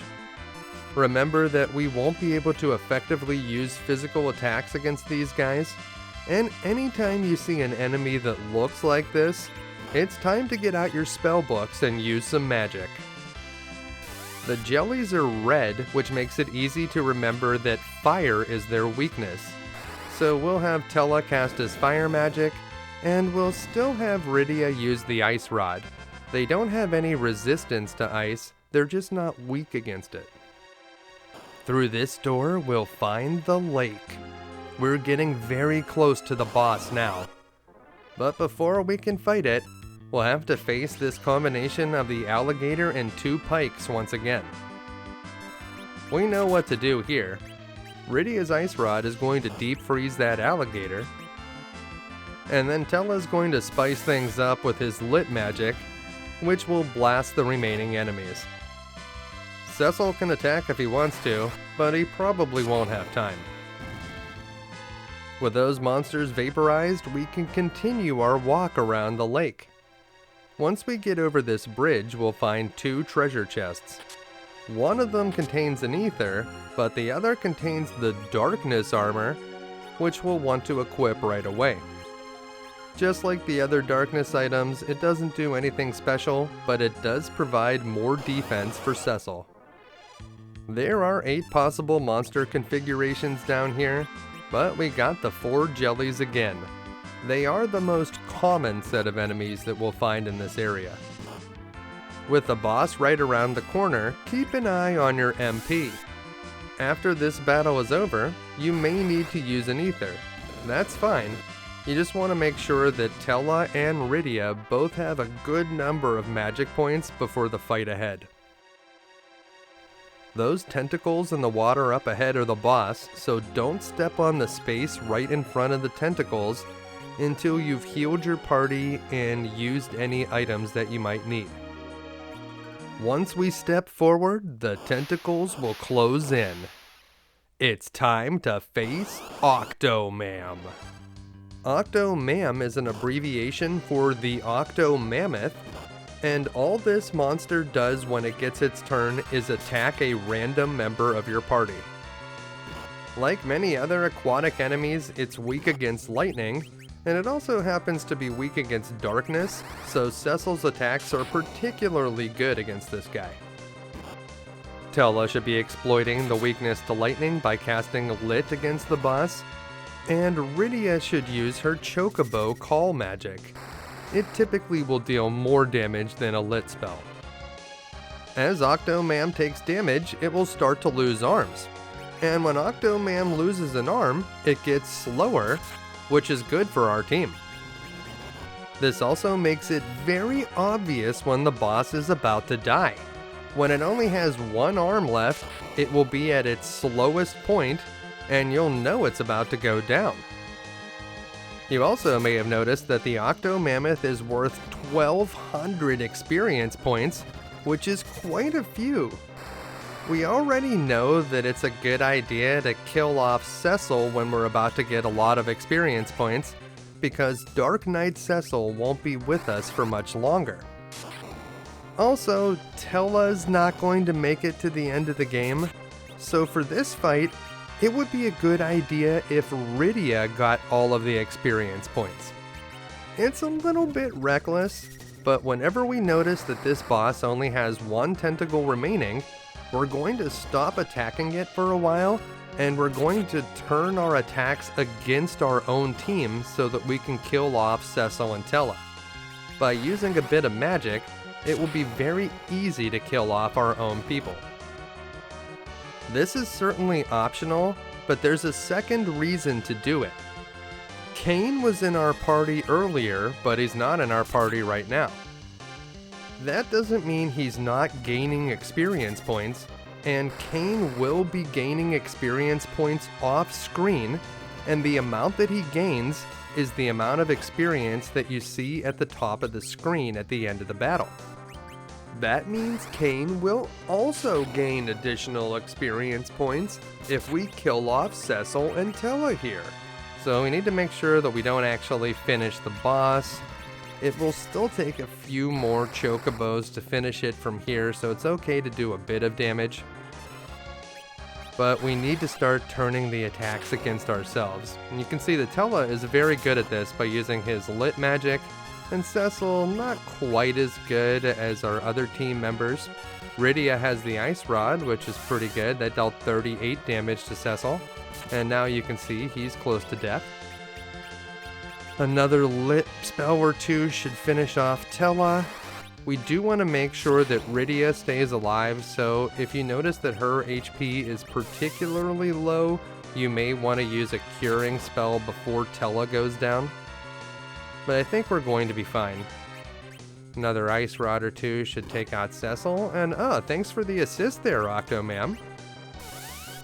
The boss is super slow right now, so it's unlikely to get very many more turns.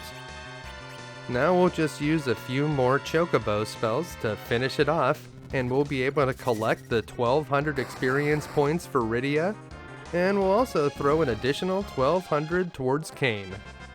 You're welcome. Before we move on, if you had done the mist skip earlier and purchased the dancing daggers, you can defeat this boss so quickly, it won't lose all of its arms.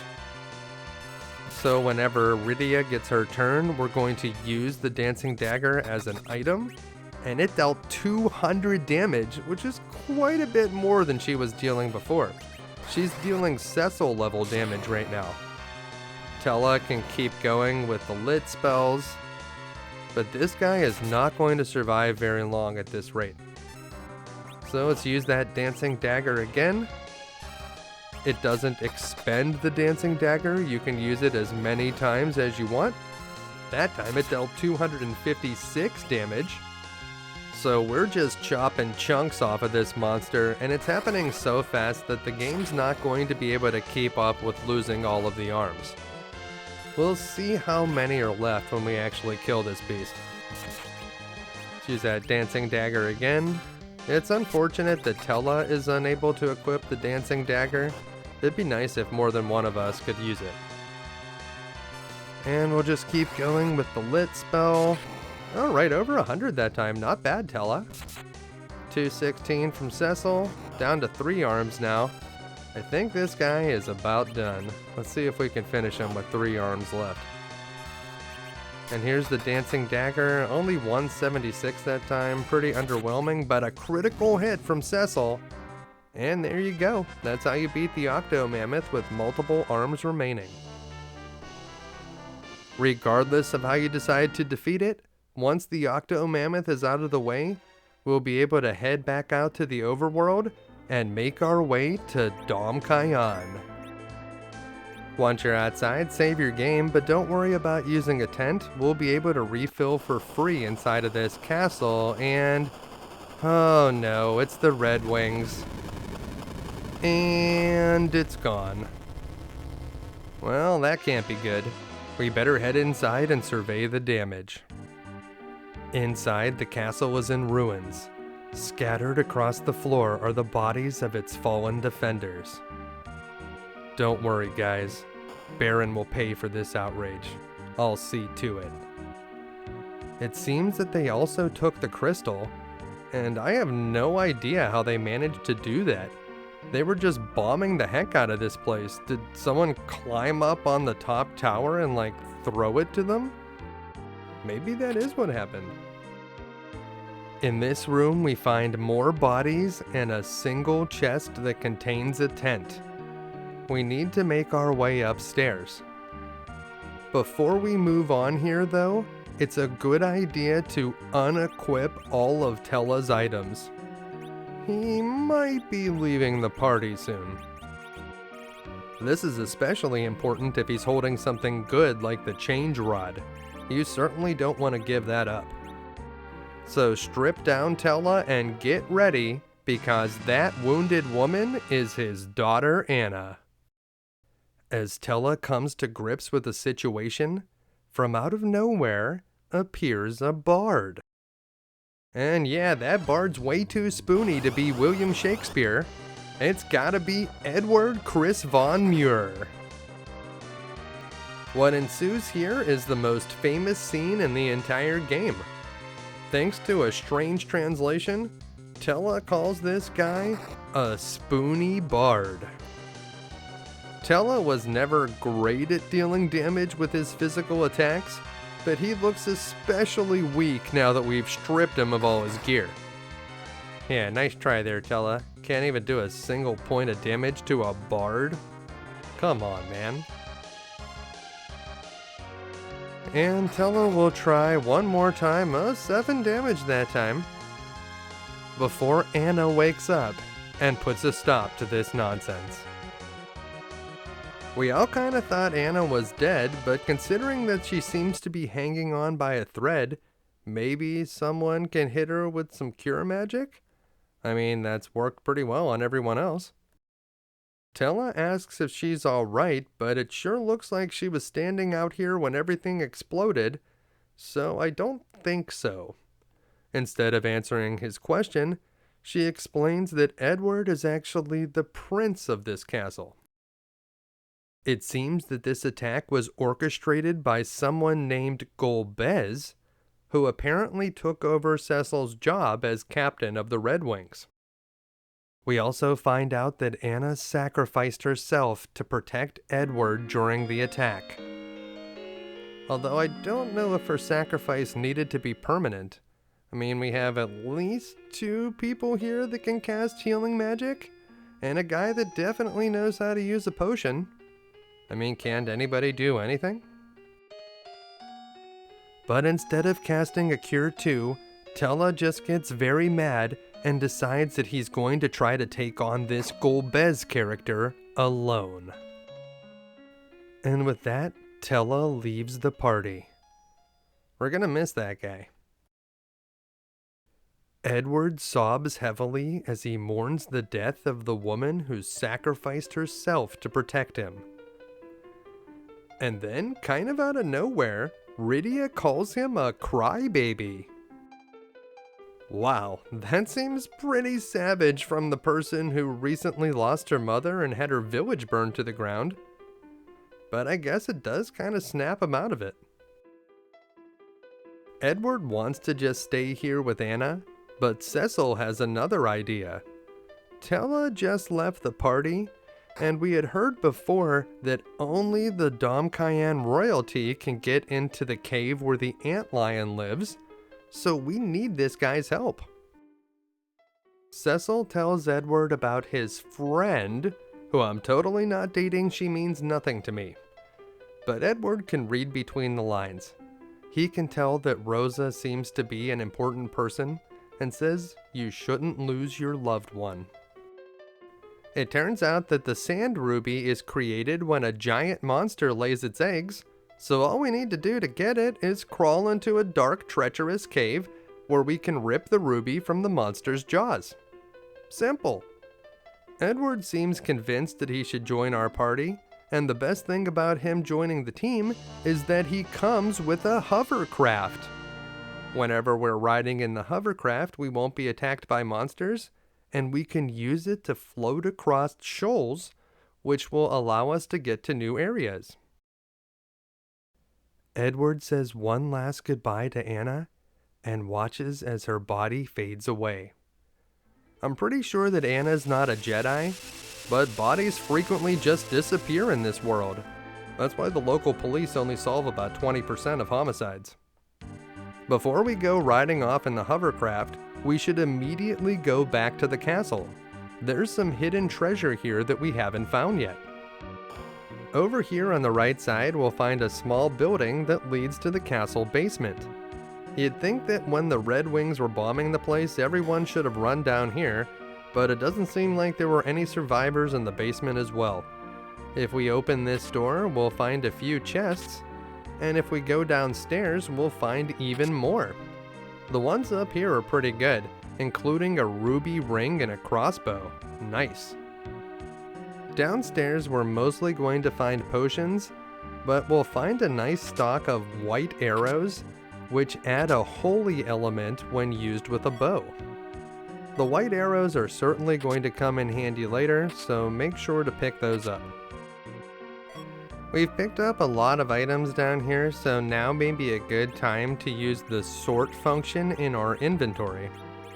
So we'll just clean up everything nicely, and it looks like we still have plenty of inventory space to spare.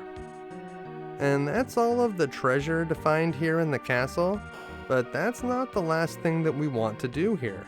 Our characters are still kinda damaged from the previous boss fight, but if we go back up to the top of the middle tower, we'll be able to heal them for free.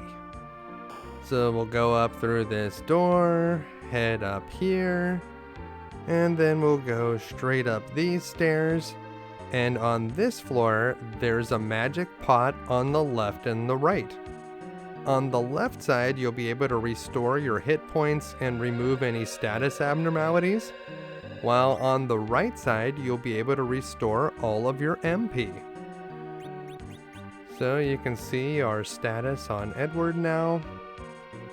He's not a very impressive character, but it's nice to have a third-party member regardless. This woman tells us that the road through Mount Hobs is blocked by ice, and we won't be able to go through there until we can find someone that can cast fire magic. Right now, Rydia can't do it, but we do still want to fill up her MP, so we'll use the pot on the right side, and then we'll be done in this castle for now. We won't have any reason to come back here later, but if you're ever in this area and you need to heal yourself, don't forget about those pots at the top of the castle. Now we need to go to the Antlion's lair, and to get there we need the hovercraft. We can fly over these shoals, and by following a short path we'll be able to take the hovercraft to this cave. We're going to move Edward to the back line and then save the game, because it's time for the next dungeon. The Antlion's lair is a large dungeon, and without Tella on the team anymore to cast spells, Rydia is going to have to pick up a lot of the slack. And here's our first battle. Edward is probably the worst character in the game, but that doesn't mean he's useless. His harps can attack enemies from the back line without any penalty, and sometimes they'll inflict status abnormalities, which is very good.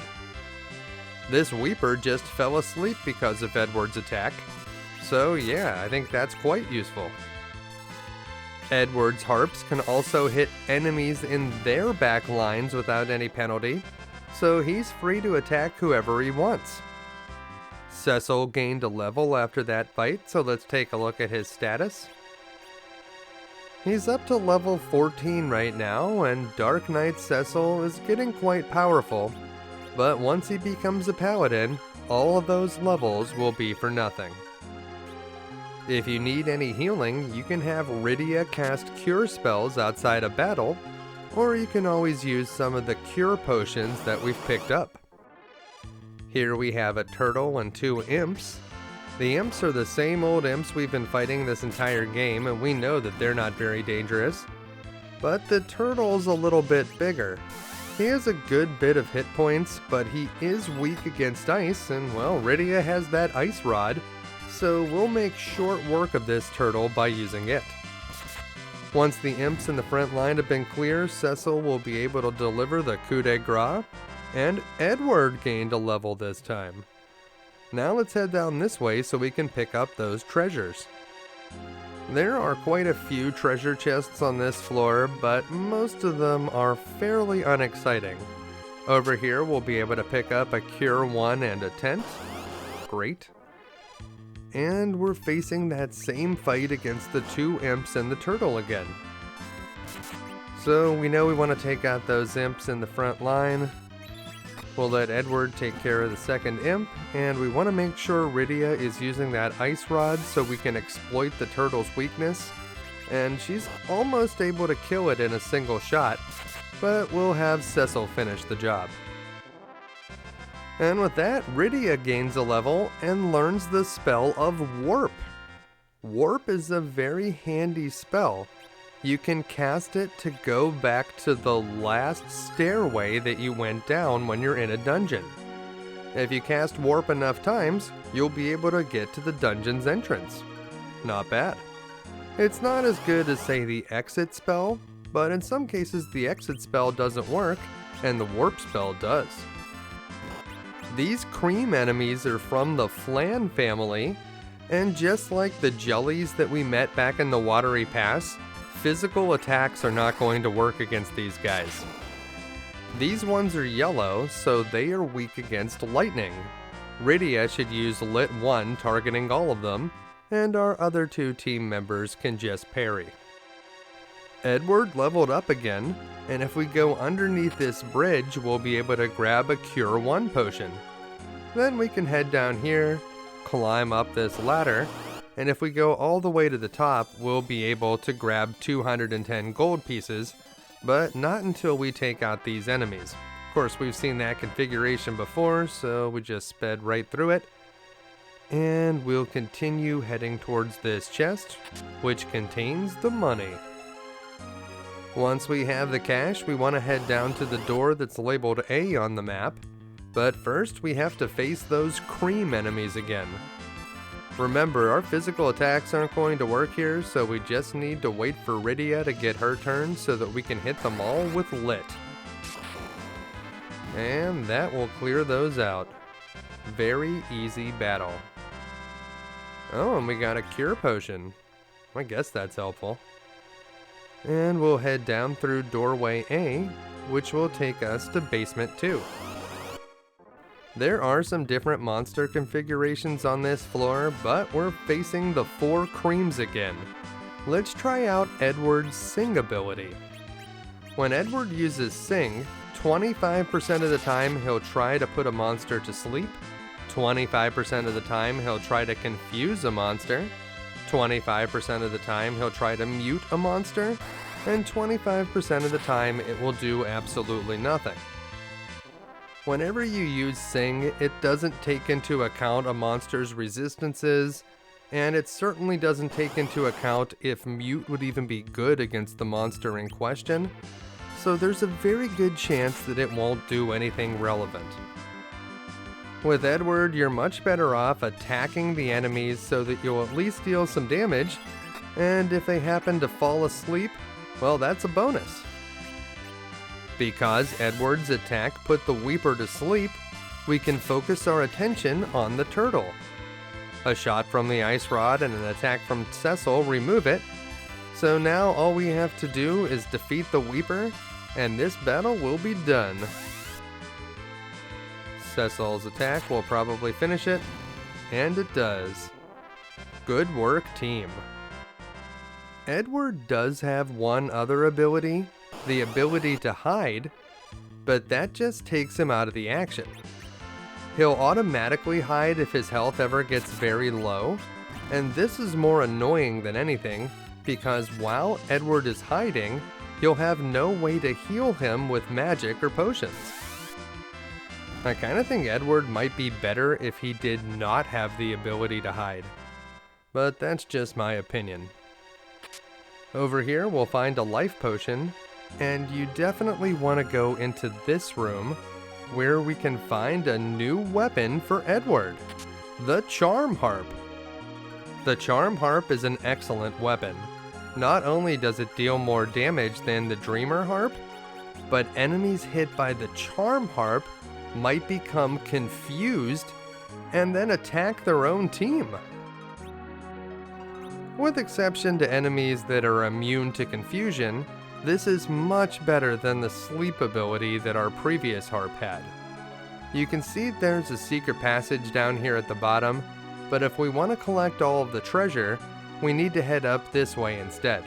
If you just want to get to the end as quickly as possible, feel free to take that passage. Here we have the Basilisk and the Turtle. The Basilisk doesn't have any elemental weaknesses, so Cecil should focus on attacking it with his sword. We were able to charm the turtle with Edward's attack, so the turtle may actually attack itself, and yeah, that's what happened here. Its own attack plus 1 from Rydia's Ice Rod was enough to win the battle. So you can see how helpful that Charm Harp is already. Don't forget to heal Edward outside of battle whenever you notice his HP is low. The last thing we need is for him to auto-hide when we need him to be attacking. This door takes us back to the first floor, but to an area that we were unable to access before. Inside this room we'll find a save point, so we'll save the game here. And if we pick up the treasures in this room, we'll even find a tent. So if you didn't have a tent before, you'll have one now, and we can use it immediately over here at the save point. So we'll take this opportunity to refill our health and magic points, and then we can continue our adventure. There's nowhere else to go from here, so we need to turn back and return to floor B2. So we'll just go back the same way that we came. And now we're going to head over to the left side of this room where we'll find one more treasure chest. But first, we need to face 4 more of those cream enemies. Now this is just a public service announcement. There's no point in Edward attacking these guys because they're extremely resistant to physical damage and they're resistant to confusion. So just let Rydia take them out with a single lit spell. It looks like Edward leveled up again, so we'll take a look at his stats once we get out here. See how he's doing. He has over 100 hit points now. It's about time. And well, he's getting somewhere, I suppose. And we'll just head over here, grab this 250 GP, and then we're going to head down the center of the room. Looks like we got double Weepers. Well, just as the Blue Oyster Cult said, don't fear the Weeper. We're just going to pick off the one in the front with our 2 attackers, and we'll have Rydia use the Ice Rod on the one in the back. It looks like Edward was able to charm the one in the front, so we'll see if that one may even be able to help us out a little bit. And it does, dealing 21 damage to the other Weeper. So we don't want to attack the one that's our friend right now, we want to finish off the other one first. So we'll focus all of our attacks on the Weeper in the back line. And now I guess we'll have to go in on the one in the front, but it finished itself off first. Thanks, I guess? We're almost to the end of this dungeon. Just continue to make your way down here and double Weepers again. Well, we're just going to speed through this battle. You certainly know what to do. Attack, attack, attack, a little Ice Rod, and those guys will be out of your face. And we can continue down to the bottom. Another double Weeper? Alright, well this is just ridiculous at this point. Take out those Weepers. Get those experience points. Rydia gained a level and learned Toad. I can't say that I use the spell of Toad in battle very often to transform the enemies.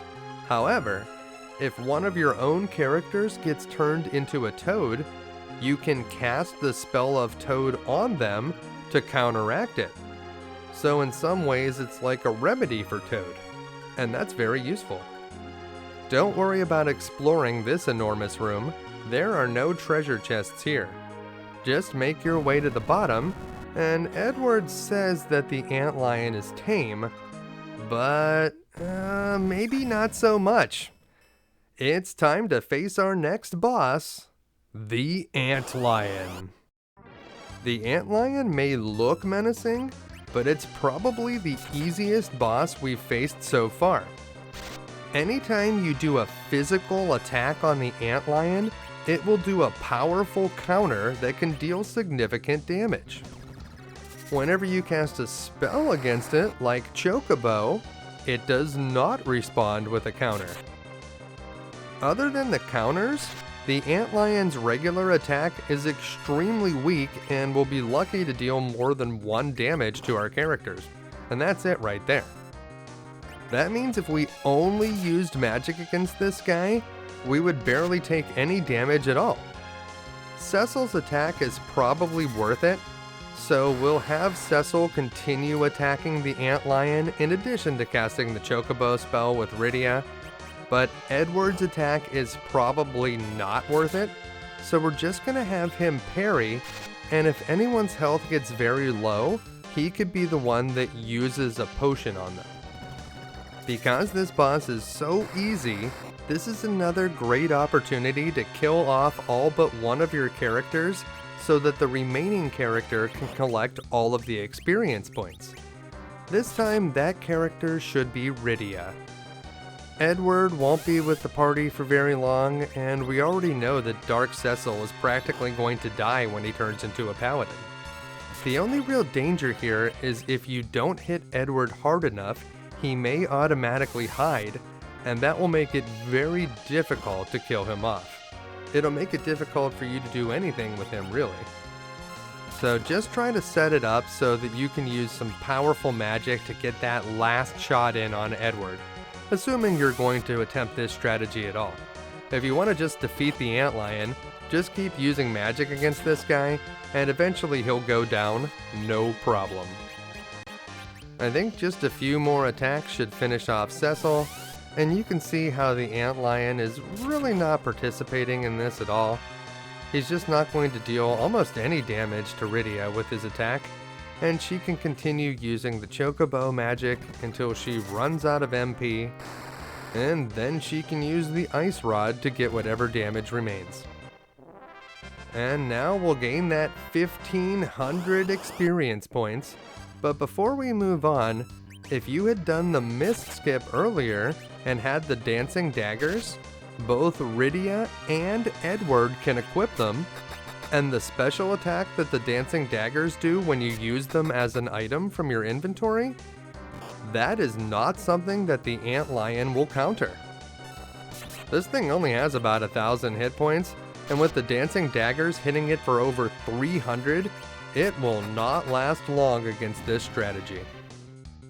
No matter how you defeat the Antlion, once you finish the battle, you'll find the sand ruby that we need to heal Rosa. Edward is very surprised that the Antlion attacked us, but to be fair, it didn't do much attacking except when it was countering the attacks we were doing to it. At this point, we're supposed to walk all the way back out of the Antlion's lair, but because Rydia learned that warp spell, we won't have to do that. So we're going to move warp so it's in the upper left corner of her magic menu. That'll make it easier to cast it over and over again, because that's what we're going to do right now. And when you get to this doorway, you could actually just walk forward, because the warp spell takes you here, but We have plenty of MP, so we're just going to keep casting our warp magic until we find ourselves out of this cave. So just keep casting it. And here we are, right near our hovercraft. Let's save the game and go cure Rosa. To get to this part of the world, we had to travel through the Watery Pass, but now that we have the hovercraft, we won't have to do that anymore. We can just follow these shoals over here on the left side, and that will bring us down to this desert that leads back to Kaipo. Awesome! Once we get into town, we're going to head directly to the small building where Rosa has been resting. I hope we're not too late. All we need to do to rescue Rosa is head up to her bed, and then we'll have the option to use one of our items. Choose the Sand Ruby. With the power of the Sand Ruby, Rosa will be revived, and she'll finally be able to join the party. This is good because Rosa is arguably the most important character in the entire game. If you level Rosa up enough, she will learn all of the white magic spells, and that's not all. She has very high willpower, and because she has such high willpower, that makes her an exceptionally gifted healer. The high-level white magic spells are exceptionally powerful, but just having a good healer on the team is going to be extremely valuable. Rosa also has another ability called Aim. Whenever you equip Rosa with a bow and arrow, she can use Aim, and she will always hit her target, unless of course it's impossible to hit. She'll also deal additional damage when using Aim, but those attacks take a little bit longer than normal ones. Later in the game, you'll certainly want to have Rosa wielding a staff so you can get bonuses to willpower, but early on, you may want to have her use a bow and arrow, and there may be some situations later in the game where you'll want to switch. Not only is Rosa an excellent addition to our team, but now that she's joined the party, we'll finally be able to cross Mount Hobs and get to the Castle of Fabul. After Rosa joins the party, everyone goes to sleep, but that night, Edward is restless. He had put on a brave face and told everyone that he was over the death of Anna, but in reality, he had only begun to grieve. He wanted to be happy for Cecil, but seeing the delight on his face when Rosa came back to life, well, it just reminded him that Anna never would. To deal with his emotions, Edward did what he always did. He played his harp. Or at least he did until a water hag appeared. This is not your garden variety water hag. You can see that this guy has over 45,000 hit points. And that's because this is a story battle, and the developers wanted to be 100% sure that if you spent weeks grinding levels for Edward, that you wouldn't be able to kill this monster in a single hit. So just try to keep Edward alive until Anna appears, and after she gives him a little pep talk, the monster's HP will suddenly drop and he'll be able to win the fight. The best part about this is the special boss water hag is worth 800 experience points, and although we won't be keeping Edward in our party for too much longer, we're not going to be upset about gaining a free level of experience here. So wield that music as a weapon, defeat the water hag, and then we'll give Edward one last chance to say goodbye to Anna before she's gone forever. As Anna's spirit drifts out to sea, she has but one request of Edward. Do not let Golbez have all of the crystals. You loved me. Now give your love to all of your people. And with that, she's gone. Was it real, or was it all a dream? I guess we'll never know. For now, all we can do is move on. As the dawn breaks, we'll gather up our belongings and say goodbye to the lovely people that took care of Rosa while she was sick. This guy says to drop by whenever we pass the village, and this nice old woman says that we should take good care of her. Will do, old lady. Out here, let's take a look at Rosa's stats. Right now she's level 10, but she already has 18 willpower and 80 magic points. Pretty good. We have a few pieces of equipment that could be an upgrade for her, like the leather helmet, but we'll leave the rest as it is right now. She doesn't have very many magic spells yet, but at least she has Cure 1, and it won't be long before she learns more. Before we go, now could be a good time to stop by one of the stores and sell off a bunch of junk that we don't need anymore. I'm going to keep some non-metallic items because there's a dungeon later in the game where you can't use anything made out of metal, and while I hope we don't need to use a cap to get through there, I'm going to keep it for now just in case. I'm also going to pawn that Dreamer Harp. I don't think we're going to be re-equipping that thing anytime soon, so it certainly won't be needed. And I think that should do it for now. Once you've sold any unnecessary items and cleared up some inventory space, we can go into that inventory and use the sort command to make everything look neat. Alright everyone, let's blow this pop stand. Edward has the hovercraft gassed up out front, and we're going to hop in there and make our way to Mount Hobs. To get to Mount Hobs, we want to head back over the shoals that we came across and make our way towards the Antlion nest. So we'll head up here past the castle. If you need to refill your health, you could stop at the castle and use those pots on the 3rd floor tower. But we're going to head to this mountain with a path, and this is Mount Hobs.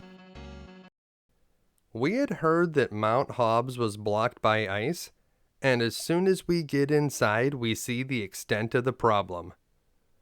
Rydia should be able to cast fire magic, but because of the intense trauma she suffered when her village exploded, she fears the flames. After witnessing its destructive power firsthand, Rydia is just unable to tap into the energy required to channel the flames. But if we don't get through here to Fabul, more people are going to die.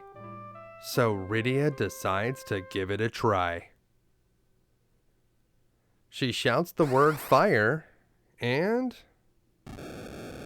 well, that was easy. And just like that, Rydia is able to cast fire magic.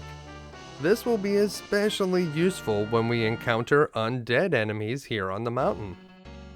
Before we get going, because Rosa is primarily a spellcaster and she's also wielding a ranged weapon, we should change our formation and move things around so that Rosa, Rydia, and Edward are all in the back line and only Cecil is in the front line.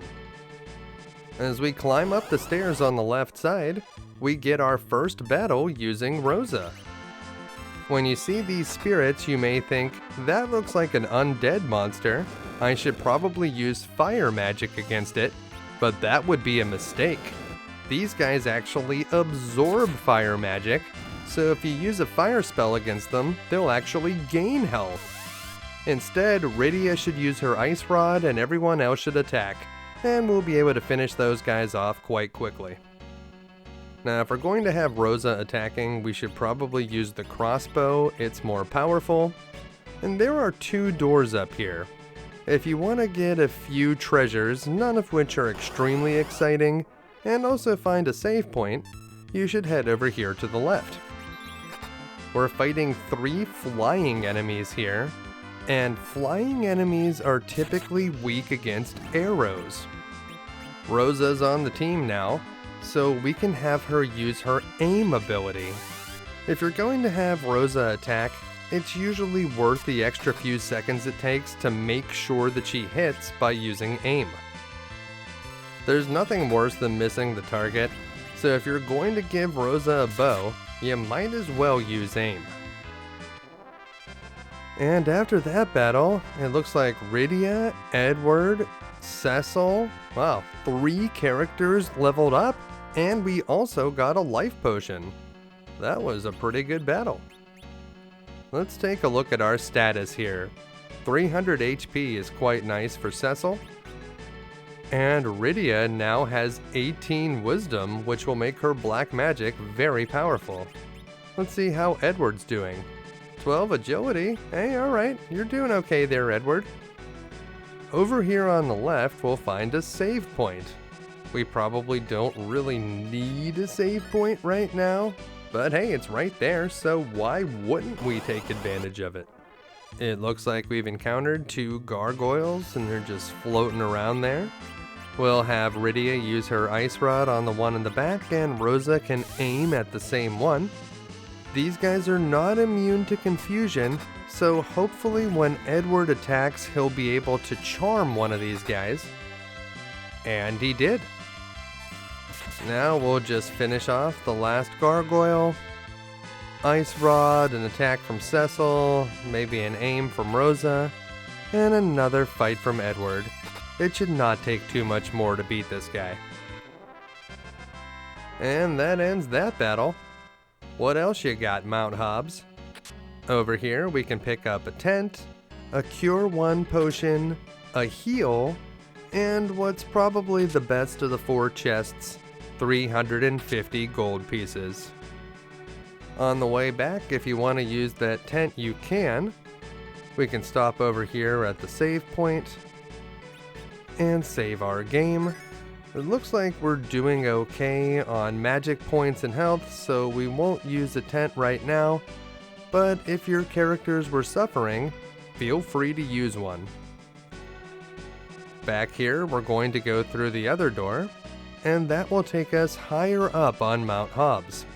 This is the summit. There's one chest up here that contains white arrows, so we'll grab those. And we've encountered 2 cockatrices and a gargoyle. You gotta watch out for those cockatrices.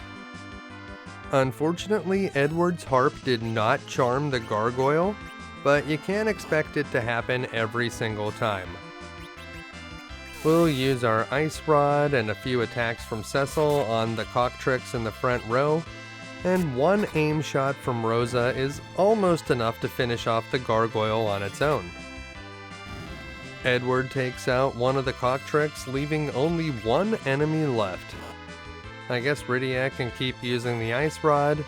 These guys aren't particularly weak against any of the main elements, but they are weak against Rosa's arrow attacks. With 1 last strum of the harp, the final enemy expires. Good work, team. Before we move on, we're about to fight a boss, so make sure to use Rosa to heal any characters that are damaged. We're also going to gain a 5th member for our party. As soon as we walk over here to the right, the action will begin. It's about time that we met Yong. Yong is an experienced karate man from the kingdom of Fabul, and it's my understanding that Yong is the correct way to pronounce his name. If you prefer to pronounce his name Yang, you do you, but I'm going to go with Yong. Yong is a very powerful fighter. He fights better barehanded than many characters fight with weapons. He also has a special move called Kick. Whenever you use Kick, it takes a bit longer than a normal attack, but Yong will zip across the screen and damage every enemy out there. Keep in mind that Kick only uses half of Yong's normal attack power, so only use it when there are a lot of enemies on the screen. After watching Yong demonstrate his abilities, the final enemy looks like more than he can handle, so it's time to join him for a boss fight. This is the Mom Bomb. There are several phases to this fight. At first we're only fighting against one enemy, so have Cecil and Yang attack, have Rydia summon Chocobo, Edward should attack with his harp, and Rosa can use aim with her bow. If anyone takes a lot of damage, Rosa or Rydia could both be used as healers, and they should do that before they do anything else. The boss has a lot of hit points, but we won't need to chip through all of it. Instead, we just need to keep attacking and casting Chocobo until it suddenly becomes very large. You'll know for sure when it happens. We had Rosa cast Cure 1 on Rydia so that we can keep her HP high. And that's it. This is what we were looking for. At this point, you can either have your characters attack or parry, but you want to keep the turns moving until it's one of our spellcasters' turn, and then just wait for this thing to explode. When it explodes, it's going to deal quite a bit of damage to our entire party, so you want Rydia or Rosa to immediately cast Cure 1 on everybody. Now that the boss is split into 6 different pieces, we just need to kill them all to win the fight. Edward may be able to confuse some of the monsters using his charm harp, so have him attack a gray bomb. With this many enemies on the screen, now is a great time for Yang to use kick, and he was able to damage all of them and even killed the one in the front. Rydia should be using her Chocobo magic on one of the gray bombs. And, well, the confusion took hold of that gray bomb, and he decided that he wanted to end it all. Edward used his harp to finish off the remaining orange bomb, and this Chocobo should take us to the finish line. And with that, the mom bomb is defeated. Victory is ours. Rosa gained a level, and she learned the spell of life, which will certainly come in handy moving forward. All we need to do is make sure that Rosa doesn't die, and she'll be able to use her life spell to take care of anyone that does. Once we tell Yang that Golbez is using Baron to steal all of the crystals, he seems quite sure that they'll try to take the Crystal of Air from Fabul as well. Unfortunately, Yang's entire squadron was wiped out by the monsters here on the mountain, leaving Fabul completely defenseless. It's likely that Golbez sent those monsters to divert attention away from the real attack. Baron's attack on Fabul could happen at any moment, but that doesn't mean there's no time for introductions. Edward introduces himself first as the Prince of Damcyan. Rosa and Cecil say they're from Baron, and then for reasons that I'll never understand, we decide to bring up the fact that we murdered Rydia's mother again. We say defeat her mother, but we all know what that means. Considering the circumstances, Yang decides to officially join our party. But what good will karate be against cannons? I guess it's only a matter of time before we find out. After that last battle, we're going to need to do a bit of healing, so we'll have Rosa take care of that. With this many characters in our party, the most efficient way to cure is to just have Rosa use Cure 1 and distribute it to everyone. Each casting of Cure 1 only costs 3 magic points, and with Rosa's 19 willpower, each cure goes a long way. Once you're done curing, head up through the door, and that will bring you to Mount Hobs East. Cross over the rickety wooden bridge and make your way down this side of the mountain. There's some different monsters over here, and these guys look suspiciously like the boss we just fought. If there was one more gray bomb, it would be exactly the same. The configuration of the enemies is a little bit different, so some of our physical attackers are going to want to take out the enemies in the front line first, but the real key here is to have Yang use his kick move, which should soften up most of the enemies in the back, so that we'll be able to easily defeat them. And it looks like we got a nice confusion attack from the gray bomb in the front, and here's that kick. So now that Yang has hit those enemies in the back with his kick, whenever Rydia uses the ice rod, she might be able to actually kill one or two of them.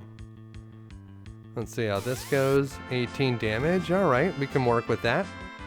Cecil should be able to finish off the Grey Bomb in the front whenever he attacks. And the final two enemies should go down pretty easily from here.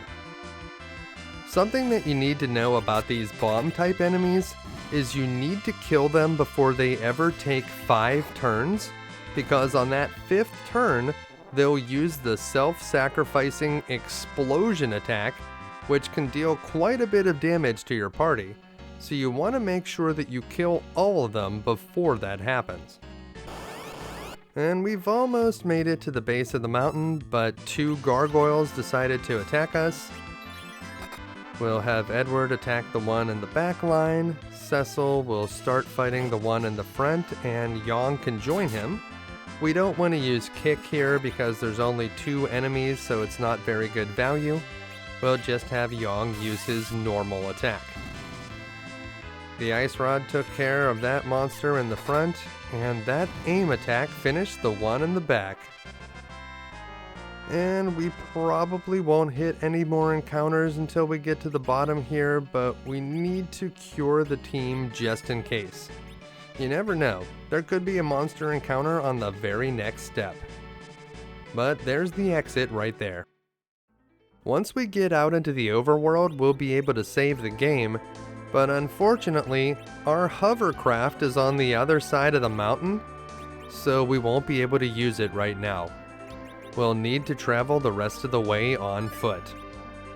We probably need to equip Yang, so make sure to do that. And we've hit our first battle in this part of the overworld, and these are some new enemies that we haven't seen before. Imp caps are an upgraded version of the imps that we've seen all over the place, and the Needler is a more powerful version of the sword rat. Neither of these guys should be too much of a hassle for our team right now. We have 5 characters at the moment, and they're all pretty good. We're not that far away from our destination, Fabul Castle, so we can aggressively use our magic abilities like the Chocobo spell. And with that last shot from Rosa, this battle is finished. Rosa gained a level, but didn't learn any spells this time. That's alright, let's take a look at her status. She's up to 20 willpower now, so she is steadily gaining in that department, and she also has 98 MP, which at level 12 is already more than Tella will ever get. Rosa will actually have quite a bit of MP by the time we get to the end of the game, but for now she has a reasonable amount and can use it to keep our HP high. We're going to follow this forest down and around, and this is a slightly more dangerous battle than the previous one, although we got Strike first, so that's going to help. We'll quickly use a Chocobo spell, which should immediately remove one of the Needlers, so we won't have to worry about that guy. And Rosa's aim ability will take out one of the imp caps. We got a little bit lucky here, and Edward's Charm Harp confused one of the Needlers, so now that guy is on our team, and that needle attack is something we need to be very careful about. That thing can deal significant damage to our party members, especially the ones in the front line. Yang can certainly handle it, and now that the only enemies left are 2 imp caps and a Needler that's been charmed over to our team, we should be able to easily finish this fight. Well, we didn't really want Rosa to hit that guy, but now there's only 1 Needler left, and that is that. We took a little bit of damage there, but still a pretty good victory. Don't forget, you can save any time out here in the overworld, and we'll have Rosa heal the party, although it looks like it was really just Yang that took serious damage there. So we'll save up and move on, and well, here's another fight. This time it's 3 Cockatricks. There's a little quirk about the Cockatrick enemies. Normally they will just attack you whenever they get their turn, but if a Cockatrick is the only enemy left and you hit it with magic that doesn't actually kill it, it will counterattack you with its beak attack. So you'd rather it didn't do that. It will also use the beak attack against another random monster if it's charmed. So just keep that in mind whenever you see Cockatrix. If there's only one of them left, you may just want to use physical attacks against it. Oh no, a squadron of imps. Yeah, not a whole lot to worry about here. We'll just set this squad on fire and then pick off whatever's left. That should at least take out the 2 imps in the front, but pretty much anything would. We'll just use everyone else's attacks, and we have 4 other characters, so 1, 2, 3, 4. I think that with Yang we should be able to do it. And there we go. As easy as that battle was, we got a decent amount of experience, and Rydia, Edward, and Yang all gained a level. So I suppose it was worth it. Let's take a look at their stats. Rydia is up to 19 wisdom now, and also has 14 will, which will help her whenever she casts white magic. And Yang is progressing quite good for a character we just picked up. Edward's getting somewhere too, but he's not going to be on the team for too much longer. Enjoy him while you can. And it looks like we have the imps again. This time we'll try using the ice rod. You can use the ice rod on all of the enemies. It's not very powerful when it's distributed across a bunch of different enemies, but there are occasions when you may want to use it that way. But most of the time you'll be using the ice rod against an individual enemy. Aside from that, just a few more attacks from the rest of our characters should be able to easily finish this battle. And let's see if any of our characters level up this time. Alright. Nope, no level ups this time. We're going to head straight down from here, and there it is, the Castle of Fabul. But before that, well, 3 Needlers and 3 Imp Caps, but we get to strike first again. We're getting very lucky with the strike firsts out here, so we'll take advantage of it while we can. We're so close to the castle now, we're just going to give them everything that we got. Use your Chocobo spell. Hopefully we can confuse one of these Needlers, and we did. And now we just need to pick off the remaining Imp Caps. This should be easy to do. Might as well throw some fire on these guys.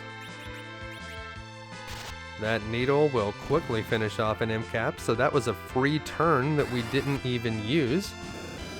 And with only 2 guys left, yeah, that last Imp Cap went down, and now we only have the Needler to fight. And that'll do it. 336 experience, Rosa gained a level, and learned Cure 2. Awesome! Cecil also gained a level, so let's take a look at their status. 21 willpower, 106 MP, very good. And there's Cecil, 18 strength now, getting very powerful. And let's see if we can make it into the castle. We'll save the game before we go inside just to be safe. And with that, we'll head inside. Fabul, the last bastion of hope against the forces of Baron. What will happen if Baron collects all of the crystals? I certainly hope we won't have to find out. I know the enemy could attack at any moment, but I think we have time to take a look around the castle. Over here on the left you'll find a fairly standard item shop, and the inn costs 100 gold pieces per night, but don't stay at the inn. There's a free place to stay that we'll find later. Over on the right side we'll find the weapon shop.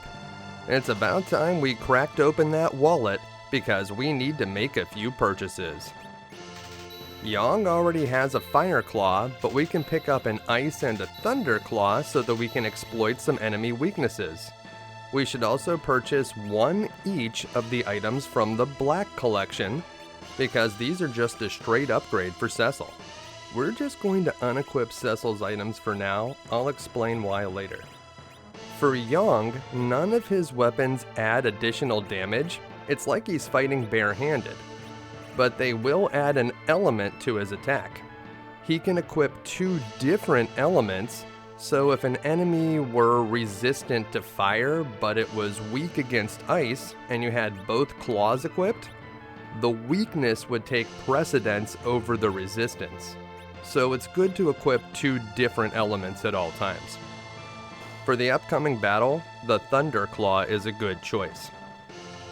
We can head up here, and this is going to lead us to the throne room, but before we go there, let's head down through this door and explore the sides of the castle. In this tower, we'll find a few castle guards. I thought Yong said that this castle was defenseless. I guess these guys are just for show? Up the stairs, we'll find a pot that contains 500 gold pieces. It's over on the right side. If you didn't have enough money to purchase all of the items from the weapon shop, that extra 500 gold could help. If we talk to this dancer, we can see one of the more interesting and surprising dances in the game. I bet you didn't expect her to turn into Krillin from Dragon Ball Z. Then we get some Coyote Ugly action as the dancer does twirls on the bar. Very cool.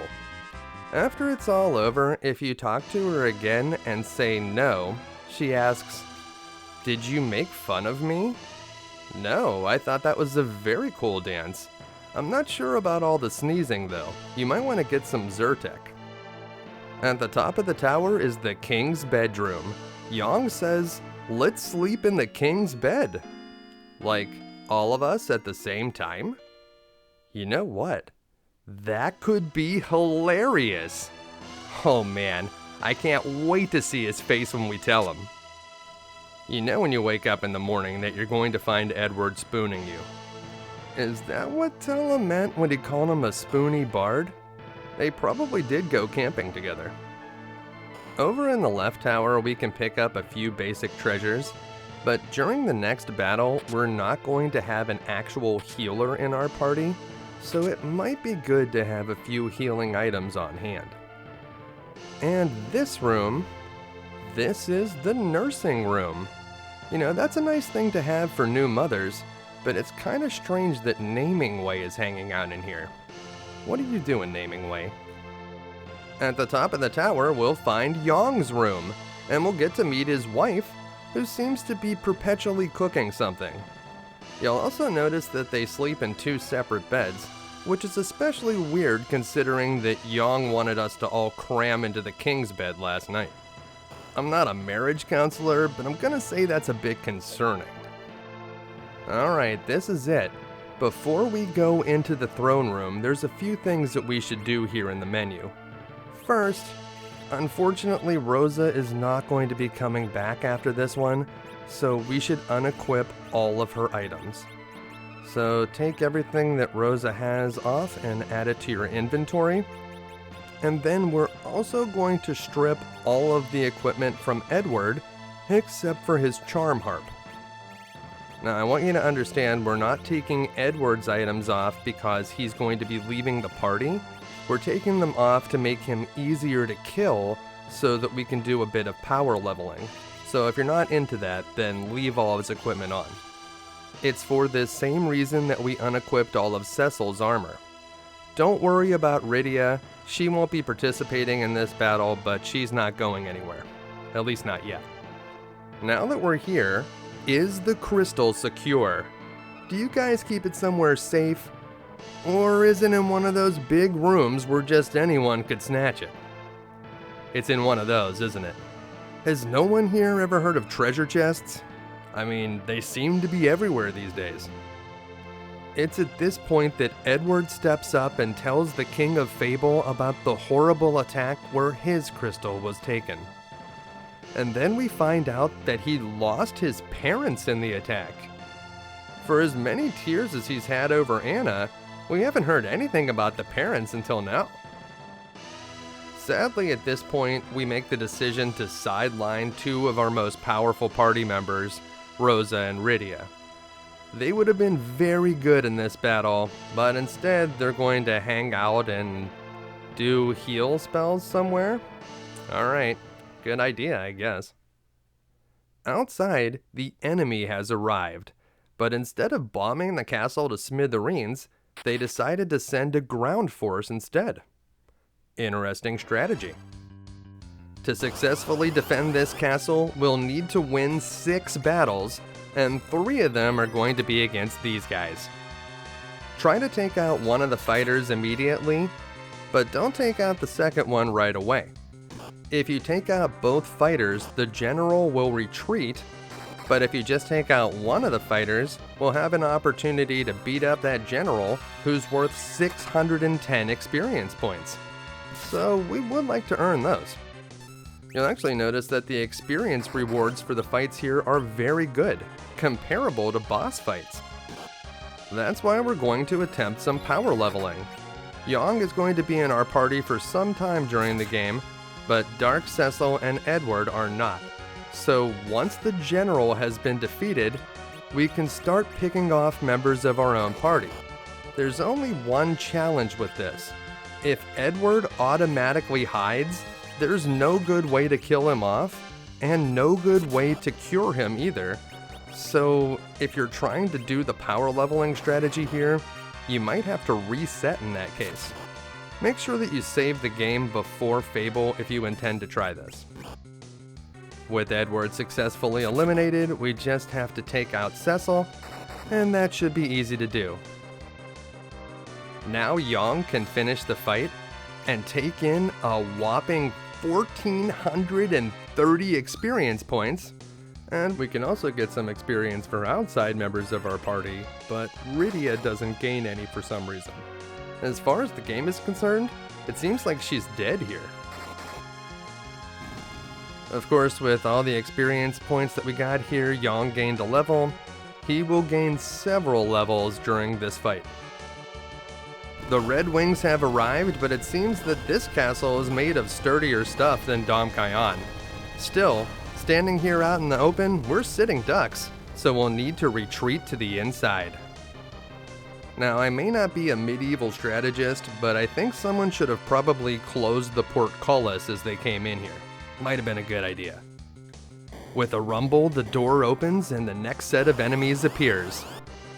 Baron must have thought this castle was going to be completely undefended because these guys are definitely the B squad. A Weeper, an Imp Cap, and a Water Hag? Yeah, good luck you guys. Yong will be able to defeat these 3 easily.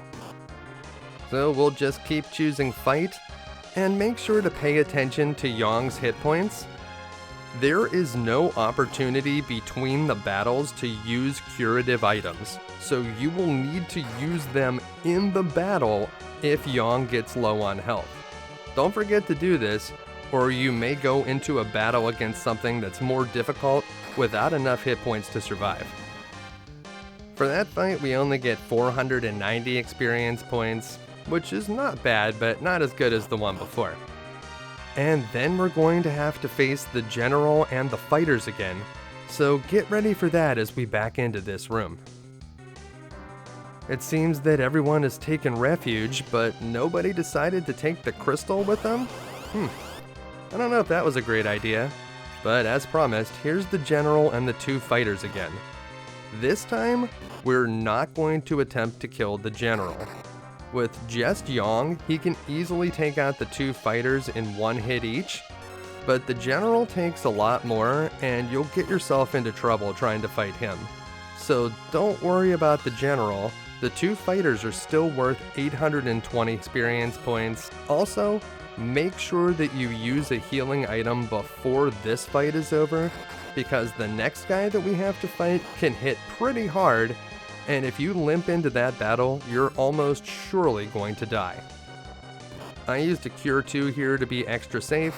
At this point in the game, a Cure 2 should completely restore your health, and because Yong gained a level or 2 here, he already has 437 hit points to work with. That's quite a few more than he had when he started. We actually just gained another level, but we're not out of the woods yet. We'll retreat into the throne room, where we'll need to fight 3 more battles. Yang says to lock the door, but it turns out that karate man was a bad guy in disguise. It's hard to know who to trust in this game. There was an entire green gargoyle hidden under that disguise. This guy hits for about 60 damage when he strikes, so that's why I said if you have low health going into the fight against this guy, you could easily die. He may deal 120-ish damage before you kill him. So we have 256 hit points to work with, and now we have another easy fight. It's the good old Weeper Water Hag Imp Caps again. Start with the Water Hag. That's probably the most threatening enemy that you can easily kill in a single shot. The Imp Cap is kind of blocking access to the Weeper, so we'll take him out next. And don't forget, this could be an opportunity to use curative items so that you don't have low health going into the last fight, which is going to be against the general and the 2 fighters again. I think we're going to be okay. But when there's only 1 enemy left like this, that would have been the ideal time to use 1 more cure potion. Well, let's see how it plays out. Yang says, let's retreat to the crystal room. Yeah, great idea, just show him where it is. And then of course, Edward gets grabbed by the enemies. That guy's a total liability. And we have to fight the general and the 2 fighters again. Oh, I think Yang can survive this, but oh no, 57 health. He can probably only take 2 more hits before he goes down. Come on, Yang. Oh, 50. Okay, 1 more hit should do it, and the general should retreat. Yeah, I only had 7 hit points left, but you probably should retreat. Baron does not pay you enough for this. Once we get into the crystal room, we've done our job of defending the castle. There's nothing we can do now but watch. The doors burst open and out pops Cain. Yep, that's right, Cain. There are quite a few biblical references in this game, but one of the most obvious is the reference to the story of Cain and Abel. Cain was like a brother to Cecil, and now he's going to betray him. This is a story battle, so don't waste any resources trying to win. Just let it happen. If you want to, you can even help Cain along by hitting yourself. Once Cecil goes down, everything gets hazy. With Cain about to deliver the coup de grace, Yang steps in. But it's not Yang that stops Cain from killing Cecil. It's Rosa.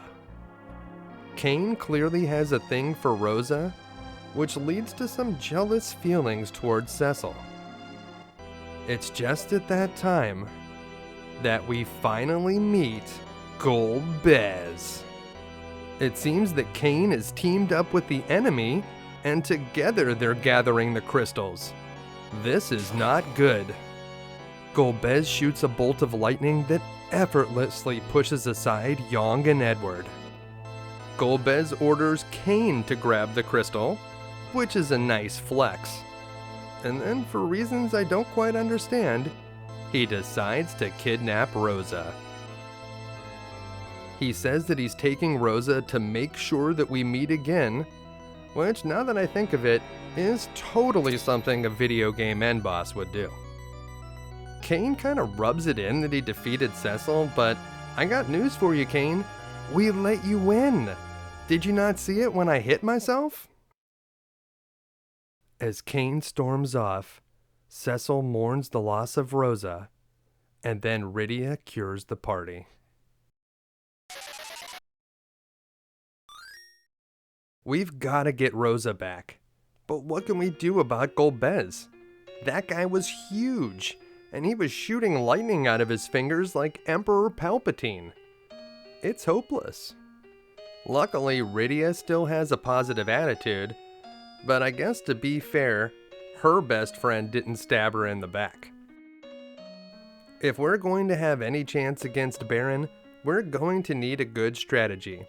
So the next thing we need to do is regroup and meet at the local inn. Now, we could go directly to the inn, but before that, let's take a look at Yong's status.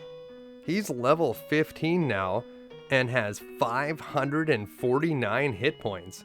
He only had a bit over 300 when we started this.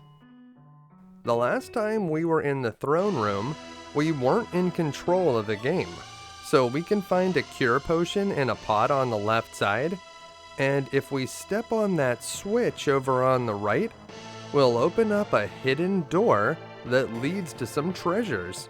So don't miss these. Follow the path down and then over to the right, and you'll see there are 3 chests over here. The one in the middle contains the Black Shield. Now would be a good time to equip all of Cecil's armor. Equipped with the items from the Black Collection, this guy is going to be a tank. I'm not going to bother re-equipping anyone else right now. From here, if we don't want to go directly to the inn, we could go and visit the king in his bedroom. It seems that he was wounded, so it might be nice to check on him. This is completely optional. To get to the inn, you should go down the stairs in the middle, but to get to the king, we'll take this door at the bottom, and we'll enter the tower on the right side. This guy thinks we would have had a better chance if we had an airship, and I mean, yeah, I agree, but where are you going to get an airship? Exactly. When we talk to the king, it seems like he's feeling well, but he doesn't have any better ideas as to what to do about Baron. It turns out the king used to be a great karate fighter, so hopefully he'll get well soon. And with that, we'll head down to the bottom and check out what's going on in the left tower. I hope Yong's wife is okay. Before we visit with her though, let's see what's going on in the nursing room. And there are several guys in here now. I'm not sure if they understand what the purpose of a nursing room is. This guy says, Golbez. Yes, he is the bad guy, you got it. And it seems that Yong's wife is okay. Not only that, it seems that she killed a soldier with a frying pan. Whoa, Yong's wife is a tough woman. We will have to come back here later to meet with Yong's wife again, because she's going to help us out with a useful side quest. After having several optional conversations, we'll head back down here through the middle stairway and into the inn on the left side. The innkeeper's not going to charge us for this, because we're not just going to stay here tonight, we need to make a plan. Obviously, Baron's greatest strength is the Red Wings, but their sea power is relatively weak. Now, I feel the need to point out that a traditional ship would probably fare terribly against a squadron of airships, but everyone else seems to think it's a good idea, so I guess the plan is set. We'll ask the king for a ship in the morning. Yong wants to know more about Cain, but you can tell Cecil doesn't really want to talk about it. For now, let's get some rest. We set sail in the morning. The king appreciates our failed attempt to protect the castle, so he agrees to give us the ship we need.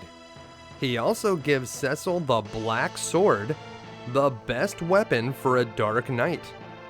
It adds 5 to almost every stat, although you will lose 5 willpower while wielding it, but as a Dark Knight, you won't have much use for willpower anyway. The Black Sword also has a chance to auto-kill anything that it hits. And before we go, King, I gotta tell you what we did yesterday. We all slept in your bed. I don't think any of us have bathed in weeks, and Yong sleeps in a thong. So you should probably change the sheets in here. I sure hope the king won't hold that prank against us, but what's done is done. So for now, we're going to leave Fabul behind and jump on the ship to Baron. Now, as soon as we get outside, I'm going to save the game just to be extra safe. And then we can head towards the ship, but do not board that ship yet. go into the menu and unequip everything on Rydia, Edward, and Yong. All of it.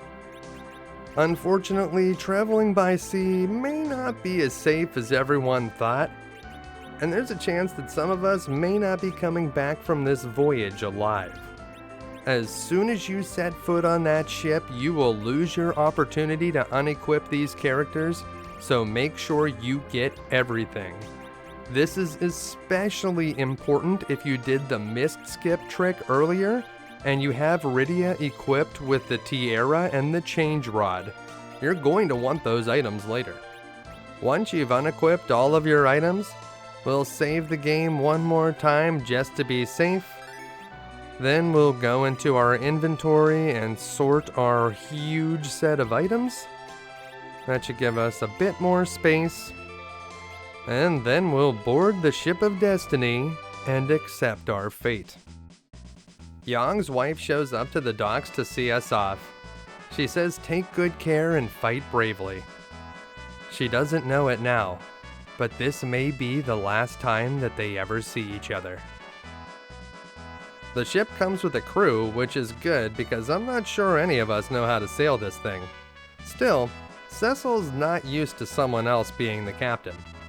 The captain of the ship tells us that he's heard of Cecil's feet and... do they smell bad or something? Well, in any case, it's time to raise the anchor. Let's set sail. With the crash of a gong, the sound of a foghorn, and a wave from Yong's wife, we head out to sea. Now, unfortunately, we are unable to control the ship right now.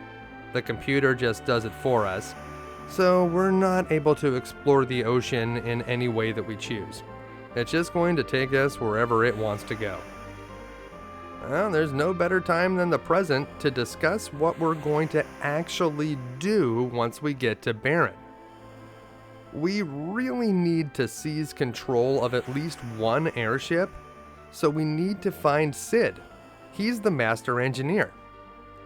That seems like a good enough plan for now, and as Edward deals with his seasickness, we continue on our voyage.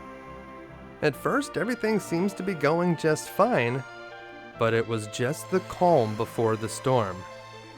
You know, it's really just my luck. My first time on a seafaring vessel like this, and of course it gets attacked by the Kraken. Yeah, I didn't even know Krakens were a thing, but apparently they are. There's some kind of tentacle coming out of a whirlpool. What else could it be? Well, actually, it's the king of the monsters, Leviathan. Sail away! Sail away from Leviathan! But there was nothing we could do. The ship was trapped in the maelstrom, and as Leviathan's huge scaly head rose up above the sea, we knew that we were doomed. So did the Leviathan randomly attack the ship, or was it looking for something? As if to answer our question, with a crash, Rydia goes overboard, and then Yong jumps in after her. Neither of them seems to come back up for air, so this is not good. The Leviathan continues attacking the ship, and as it slips into a tailspin, we sink into the whirlpool.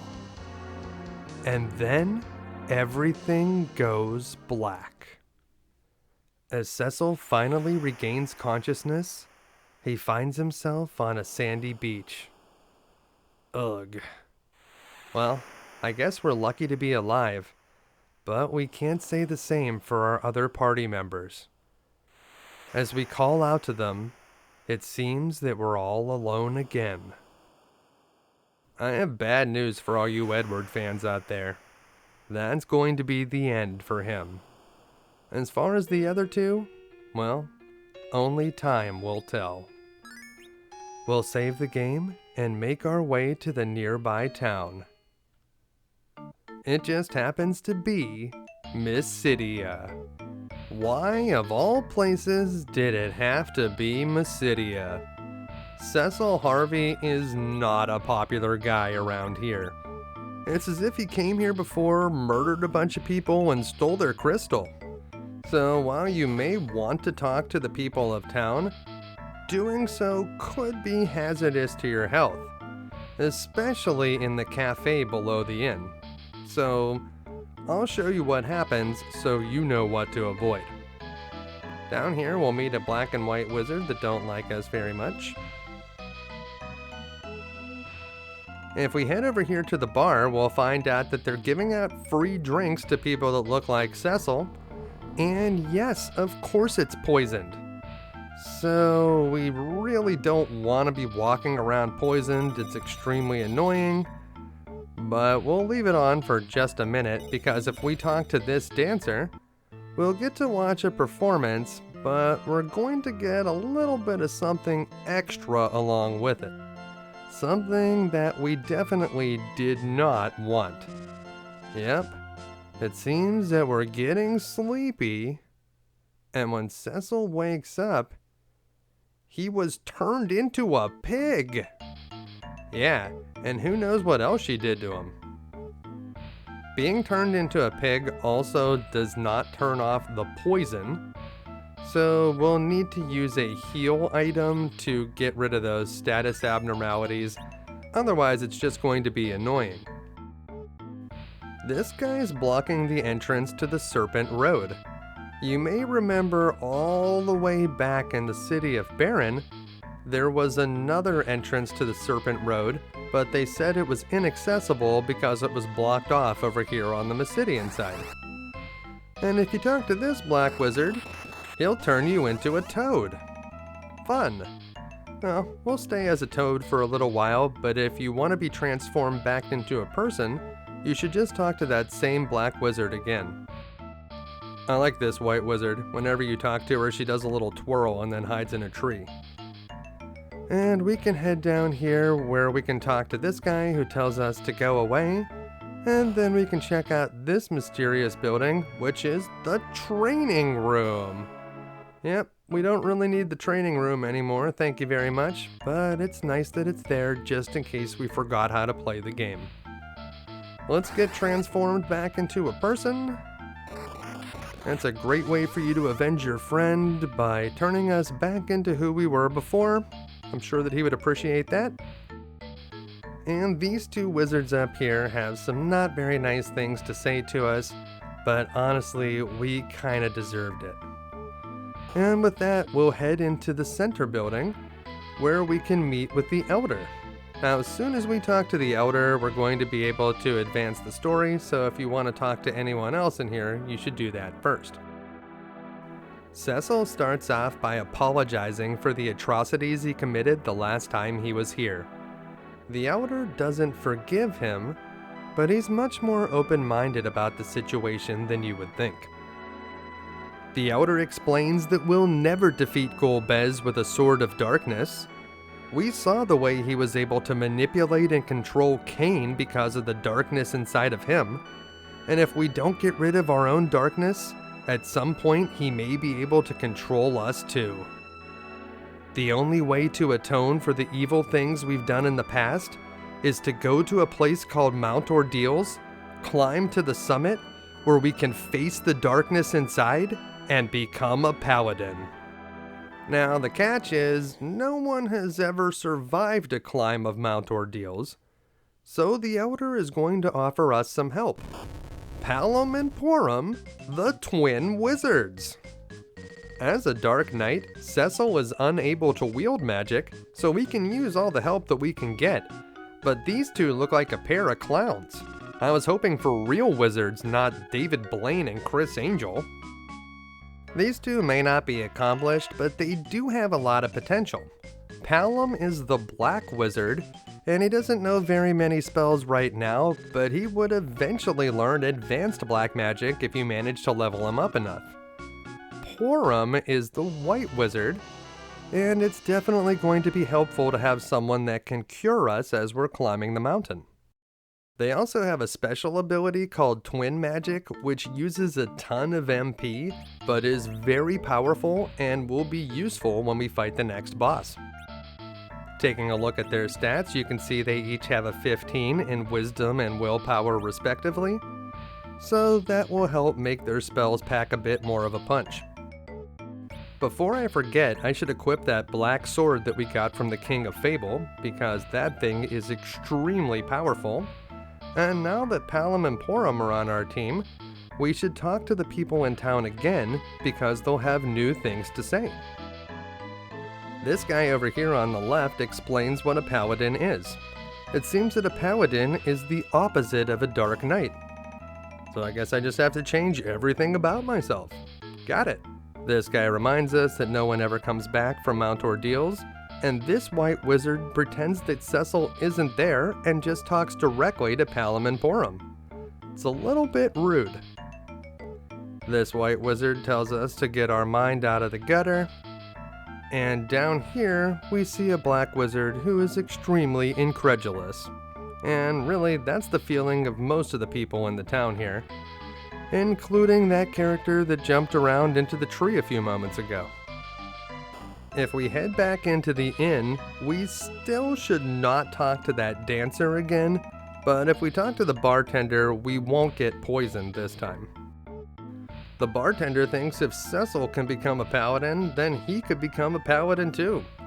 And I mean, hey, if you want to come along for the ride, we could probably use another party member or two. Before we leave town, we should definitely head over to the left side, where we can find the weapon and armor shops.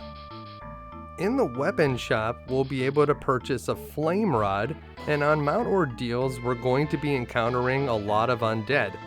The flame rod will allow Palom to cast fire for free, just like the ice rod does, but it's, for fire instead. This rod, however, also has the bonus of giving us +3 wisdom, so it's very good. For Porom, we want to purchase the Cure Staff. If you use the Cure Staff as an item in battle, it will do a Cure 1 on the entire team for free. So these are definitely two very good investments. Those two items are important for now, but some of the items we'll purchase here in the armor shop are going to be more important for later.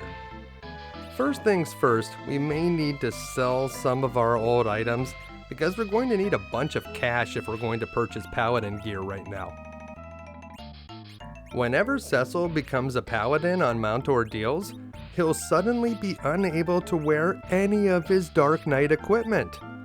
So unless you want to be climbing back down the mountain wearing nothing but a legendary sword in your birthday suit, you should pick up some of this paladin stuff now. We should also buy 2 Gaia's helmets and 2 Gaia armor. The armor prevents petrification, and the helmet adds 3 to wisdom and will, so these are great upgrades for our spellcasters. Once you're done buying everything, make sure to equip the items you purchased for Palom and Porom. Cecil will have to wait for a while to equip the stuff we bought for him. If you can't afford to buy all of the paladin gear right now, don't sell all of your items. Just try to buy as many of the pieces as you can, and we can pick up the rest later. And that's all we need to do in Mysidia at the moment. For now, we'll leave the village behind and make our way to the mountain. Once we get outside, we're going to start heading east, and here we have our first opportunity to try out our new team. We're going to have Cecil attack that raven, and because he's wielding the black sword, he instantly killed it. That's what that swoon message at the top of the screen means. It's going to be overkill, but for these last 3 cock-trick enemies, we're going to use our twin magic. Whenever you use twin, both of the twins will be taken out of combat because they need to cast it together, and if either of them die or become petrified while you're casting the spell, it will fail. It can also fail if one of the twins doesn't have enough magic points to cast the spell. It costs 10 each to cast Flare, and if you happen to cast the Comet spell, it's going to cost 20 MP each. You don't really have any control over which twin spell the twins cast. 25% of the time it's going to be the Comet, and 75% of the time it's going to be the Flare. These tiny mage enemies will use Psych against us, so they can steal magic points from our spellcasters. That is definitely not going to win the battle for them. It's not going to deal us any damage, but it is very obnoxious, so you're going to want to take these guys out as quickly as possible. I'm using Twin again here, not because we need to, but because I'm hoping that we'll get to see that Comet spell at some point, but so far we've only gotten the Flare. The twins both leveled up after that battle, which is something that will continue to happen if they keep surviving fights together. We also got a silver ring, which is a nice pickup. Porum learned the spell of Life 1, and that is extremely useful, but we know what that spell is all about. Palom learned the spell of Piggy. Piggy is nowhere near as good as Life 1, but it does have some uses. First off, it will stop an enemy from casting spells, so it's like another way to cast Mute, but enemies need to have a specific resistance to Piggy. It doesn't really do anything to stop physical attacks. Just like with the Toad spell, you can cast Piggy on your own party members that have been turned into pigs to turn them back into humans.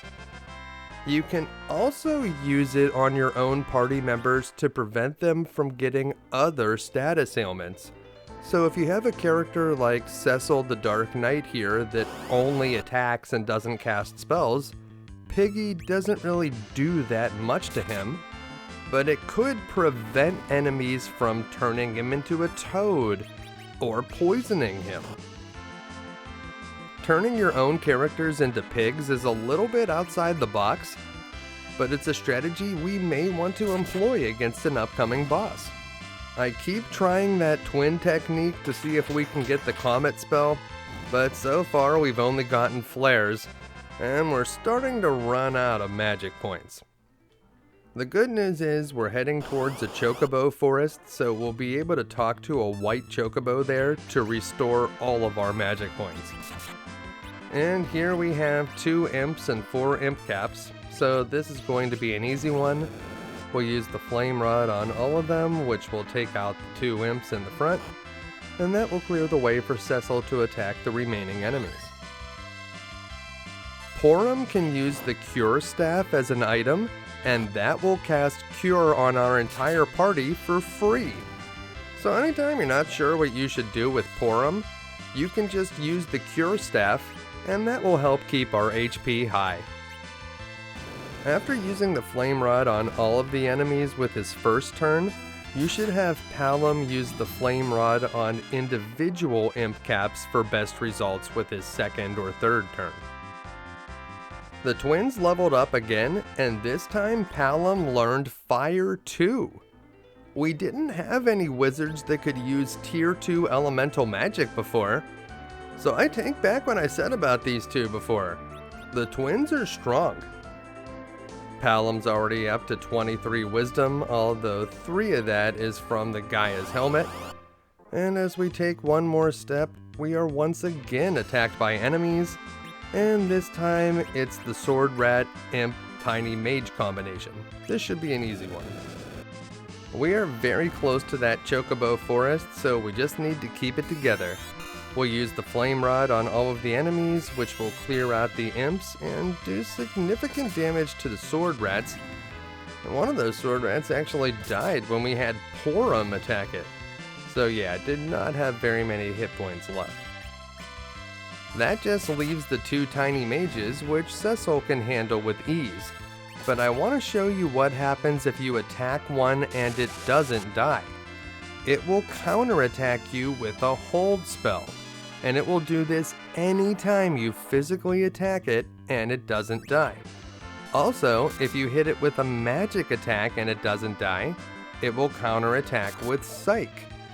So you have to kind of decide which counterattack you're interested in, and the best thing here would probably have been to just let Palom and Porum continue to parry and have Cecil finish the battle. When you're clearing the enemies in a single shot, the counterattacks become irrelevant. From here, we're going to continue to the right until you reach this large forest, then you want to start heading downwards. We're looking for this round patch of trees surrounded by a small clearing.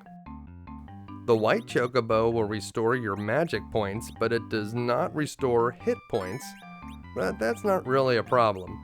We'll just have Porum cast as much cure magic as she can, and then we'll talk to the white chocobo to get those magic points back.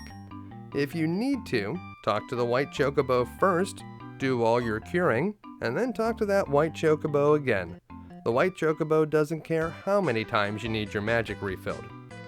And once you're done, we'll ride a yellow chocobo up to this mountain path. After a quick save of the game, it'll be time to challenge Mount Ordeals. At the bottom of the mountain, there's some fire blocking the way, but we have an experienced black wizard on our team. Give it a shot, Palom. With a chilling blast of ice, the flames are easily removed. This Palom guy definitely knows what he's doing. And he certainly lets us know about it. Of course, Porum puts him in his place and bops him on the head. With everything cleared up, it seems like it's time to start climbing the mountain. But first, we get to see what's going on with the bad guys. For the entire game, we've been following Cecil, but for a brief moment here, we'll break away from that and see what's going on with Golbez, Cain, and Rosa. Golbez summons Milon, the first of his 4 elemental fiends. Milon was called Scarmiglione in the original version. I'm not sure why they decided to change it, but they did. When we first met Golbez after the Battle of Fabul, he decided to spare Cecil's life, but now he thinks he needs to die, so he's going to send this guy to do his dirty work. Once Milon departs, Cain and Golbez practically place bets on whether or not Cecil will survive his encounter with the boss. Cain says that Cecil is a formidable opponent, but Golbez really believes in this Milon guy. He is one of his 4 fiends of the elements after all. That's a title he doesn't grant to just any monster. Cain begs for another chance to fight Cecil, but after he failed to finish his friend in Fabul, his only job is to watch the girl, a punishment that he's all too happy to accept. And that brings us back to the base of Mount Ordeals. Here at the bottom of the mountain there are 2 treasure chests, but they both only contain a Cure 1 potion. Feel free to skip those if you'd like, and make your way towards the door labeled A. Our first fight on the mountain is a big one, 6 enemies. We should certainly take them seriously, and we'll use Fire 2 on all of the enemies.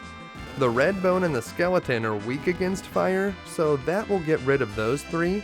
The spirits, on the other hand, resist it and actually absorb fire. It looks like they gained a lot of health, but they're unable to gain more health than their maximum HP, so we can still kill each one of them with a single hit from Cecil. We can just have Palom parry for now, and we can have Porum use the Cure Staff so we can recover any hit points that we lost earlier in the battle. After everything was all said and done, everybody is at full HP, and we have 556 experience points to show for it. We're going to grab that second Cure 1 potion and make our way up the center towards the door. That will bring us to the 3rd station. And we have another battle. This time it's 2 zombies and 2 ghouls, 2 things that Cecil is not good at fighting. So we're going to either need to use some fire, which we have the flame rod, that's going to be very effective here, or we could actually use curative magic as a weapon against these guys. So these guys are undead, and curing magic will actually damage them. The more powerful the cure spell, the more damage it will deal. The ghouls are a bit more powerful than the zombies were, but they'll still bite it to the flame rod. We'll keep using that against these guys one at a time, and one at a time we'll keep picking them off. Let's use that Cure 1 spell against the ghoul that we used the Flame Rod on earlier. Unfortunately, we can't use the Cure Staff against enemies. That only works on our own party, and we can only use it on our entire party. There's no way to individually target someone with the Cure Staff. And there's another good shot from the Flame Rod. One more Cure 1 ought to do it. And for just a few more magic points, this ghoul is going down. And that's it. We've won another battle. Palom gained a level, learning Lit 2, nice. And Porum learned Cure 2. Wow, on top of it all, Cecil even gained a level, so just everybody this time. Porum's up to 21 will, which is very good. That's the stat that improves her magic. Cecil's looking good with 24 strength. That's one of the stats that's most important to him. And 24 wisdom on Palom, so he's being a bit of an overachiever compared to his twin. Of course, we're super happy to have Porum here to heal Palom with a Cure 1 spell. You should be saving Cure 2 spells for in battle. Just use Cure 1 when you're outside of battle. And as we approach this door, who appears but our good friend Tella. After he stormed off in a huff the last time we saw him, I wasn't sure if we'd ever run into Tella again. It seems that he's trying to unlock the power of the most advanced black magic spell, the Great Meteo. Meteo is very powerful but very dangerous magic. Still, it could be what we need to turn the tide in the battle against Golbez. Palom spills the beans and blurts out that they're here to spy on Cecil, which does make a lot of sense. We should have known that the Mysidian Elder wouldn't trust him immediately. Of course, Tella asks about Edward and Rydia, and we're forced to recount the sad tale about how we were attacked at sea, and they were likely consumed by the vicious Leviathan. We also explain how Cecil's girlfriend Rosa has become Golbez's latest victim. Tella is still interested in avenging the death of his daughter, and he thinks that by using the power of Meteo, he may be able to do it. Porum, of course, knows the risks. Casting Meteo could actually kill Tella, but Tella wants vengeance, and he knows the price. Of course, we're also seeking the power to defeat Golbez, and when Cecil tells Tella that he's trying to climb this mountain so that he can become a paladin, it becomes clear that our two paths have aligned. After agreeing that Golbez is the root of all evil, Tella knows what he must do. There must be some secret hidden in this mountain, and together we'll be able to find it. So Sage Tella once again joins the party. Now that Tella's on the team, let's take a look and see what items he has equipped. He probably brought some new stuff, and he did, but it looks like he forgot his helmet again. So at least give him a leather helmet, and let's switch out this staff for the ice rod. That'll give him the ability to cast ice magic for free, and that might just come in handy. The 7th station is very close to the top. There are 2 ethers here, so we'll probably want to pick those up. There's one on this side, and there's one that we'll find a little bit later on this floor. We have our first fight with our new team that includes Tella, and it's the dreaded back attack. Remember that with the back attack, the enemies will get to go first as if we were surprised, but our lines have been reversed, so our spellcasters are in the front and our attackers were in the back. By using the change command, you can switch the lines. That's something you should usually do each time you get back attacked. Using the change command wastes someone's turn, but Cecil's not very good against revenants and ghouls, so it's not a huge waste for him to do it. We certainly don't want to waste any of our spellcaster turns here though, because they're going to be the key to winning this battle. Especially Fire 2, which Palom can cast. We survived that back attack without too many problems, but they are a persistent danger in this game, and one of the reasons why you should always make sure to heal your characters between fights. Here we have Souls, which are an upgraded version of the spirit enemies that we fought previously. Just like the spirits, these guys absorb fire attacks, which is pretty annoying when they're paired with other undead enemies which are weak against fire.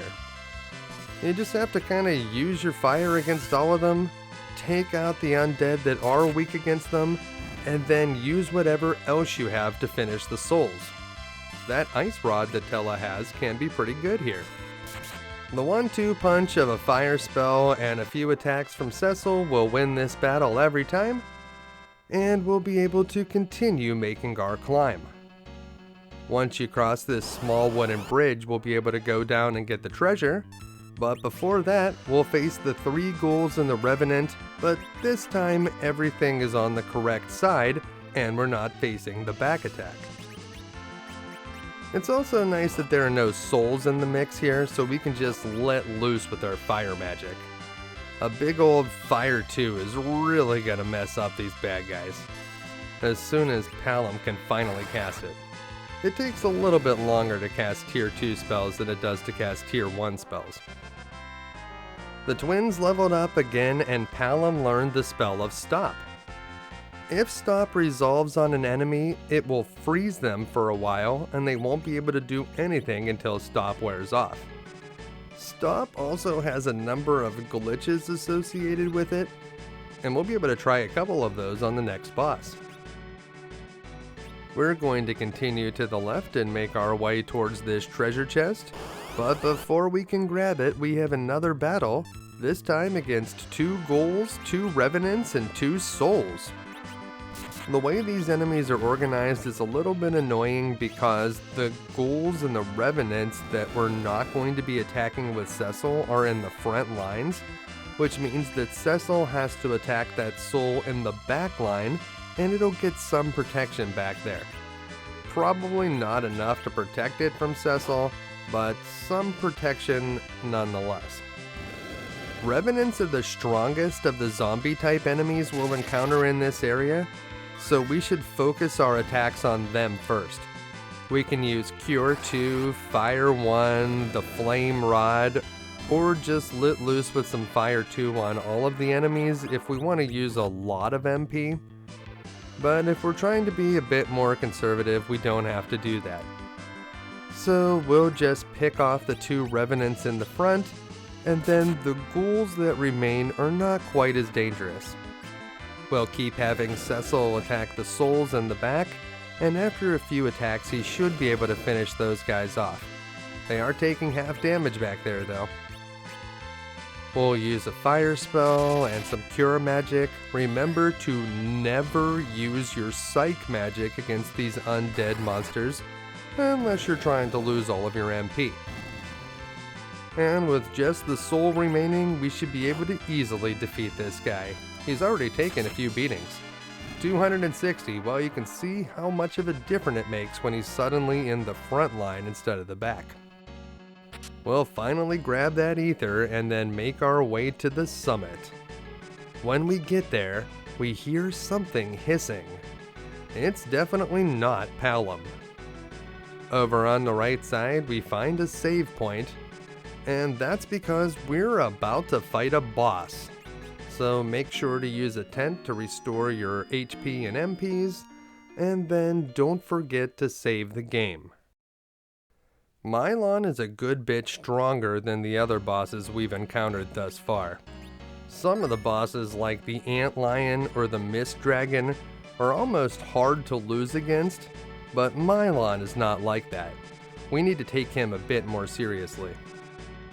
Make sure you're ready for a fight when you come up here, because when you get to the end of a bridge, it will be time to face Milon. Everything turns purple as Milon teleports in from the ether. Now, he says. It's mealtime for my monsters. Milon brought a squadron of ghasts with him, but we have the answer to those guys in Palom. He can cast Fire 2 on all of them, and that will clear out those ghasts in a hurry. If you don't have access to Fire 2, you should just have him do Twin Magic, and we can have Cecil use some curing potions on the ghasts, and Tella can cast Fire Magic on each individual one to clear them out quickly.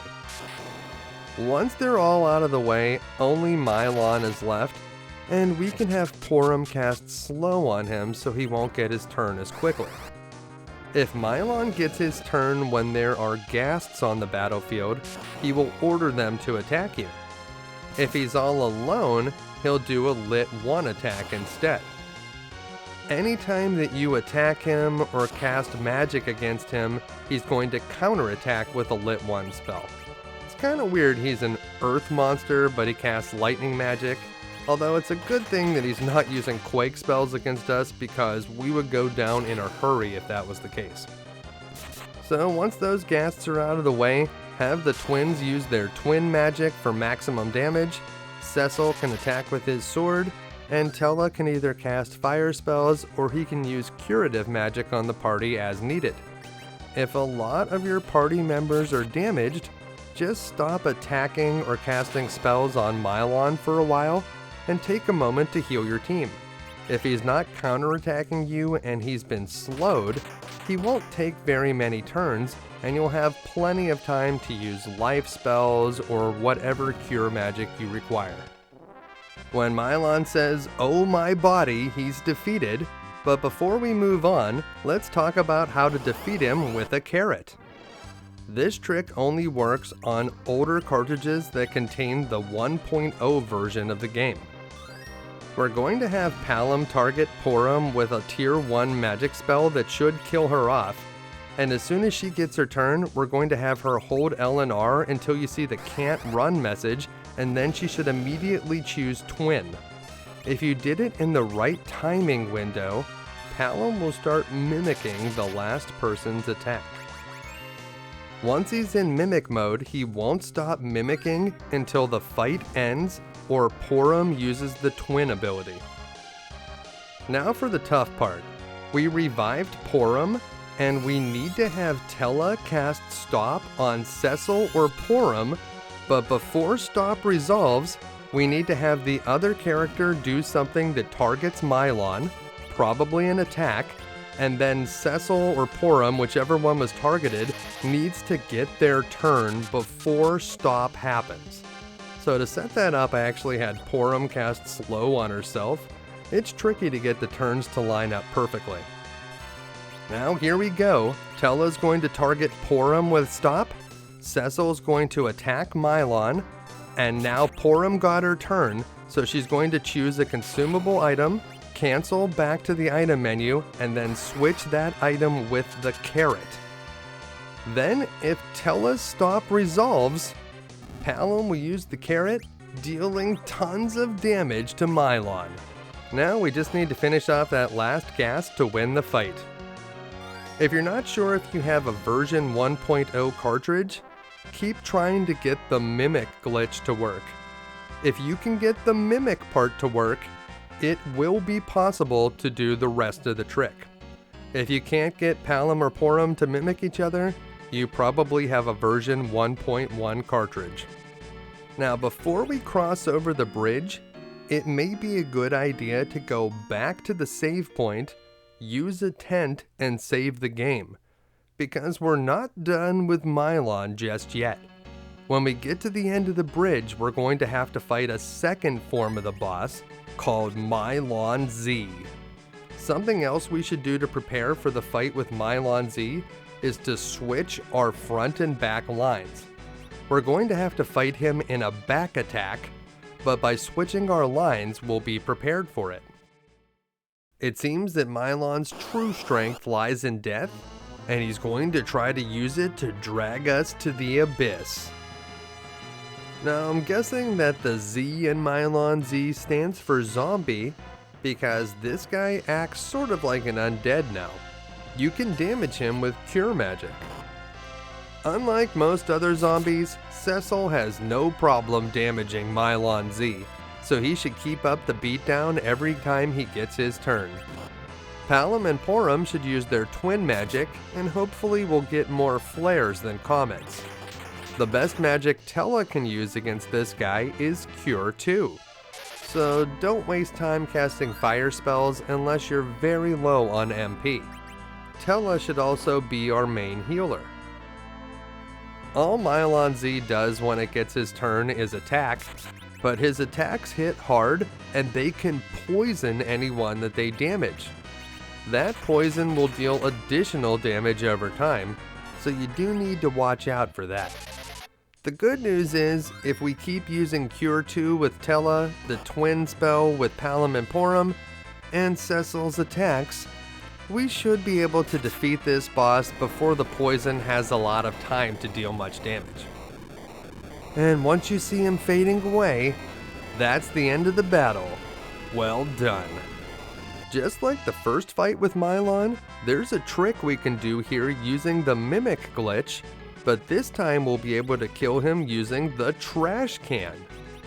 To set up for this, we're going to unequip Cecil's black sword. That'll make him a little bit slower. And we're going to make a little bit of space at the top so that we can bring the TrashCan up here. That'll just make it a little bit easier to access when we need to use it in battle. It's not mandatory so that the trick will work. We can turn Cecil into a pig to prevent Milon from poisoning him, so that's just some extra safety. And it's recommended that you use this order on your party, so have Tella at the top, then Palom, Cecil, Porum at the bottom. Also remember to switch the front and back lines because we have to deal with the back attack here. Once you get in the battle, you need to follow these steps precisely and quickly. The first thing we're going to do is have Cecil fight. Then Palom will get his turn, and we're going to choose a tier 2 black magic like Fire 2 or Ice 2, and we're going to target Porum with it. So Cecil is going to punch Milon, and here's Palom's turn. We're going to choose Fire 2 and target Porum. When Tella gets his turn, we need to very quickly choose Stop and target Cecil.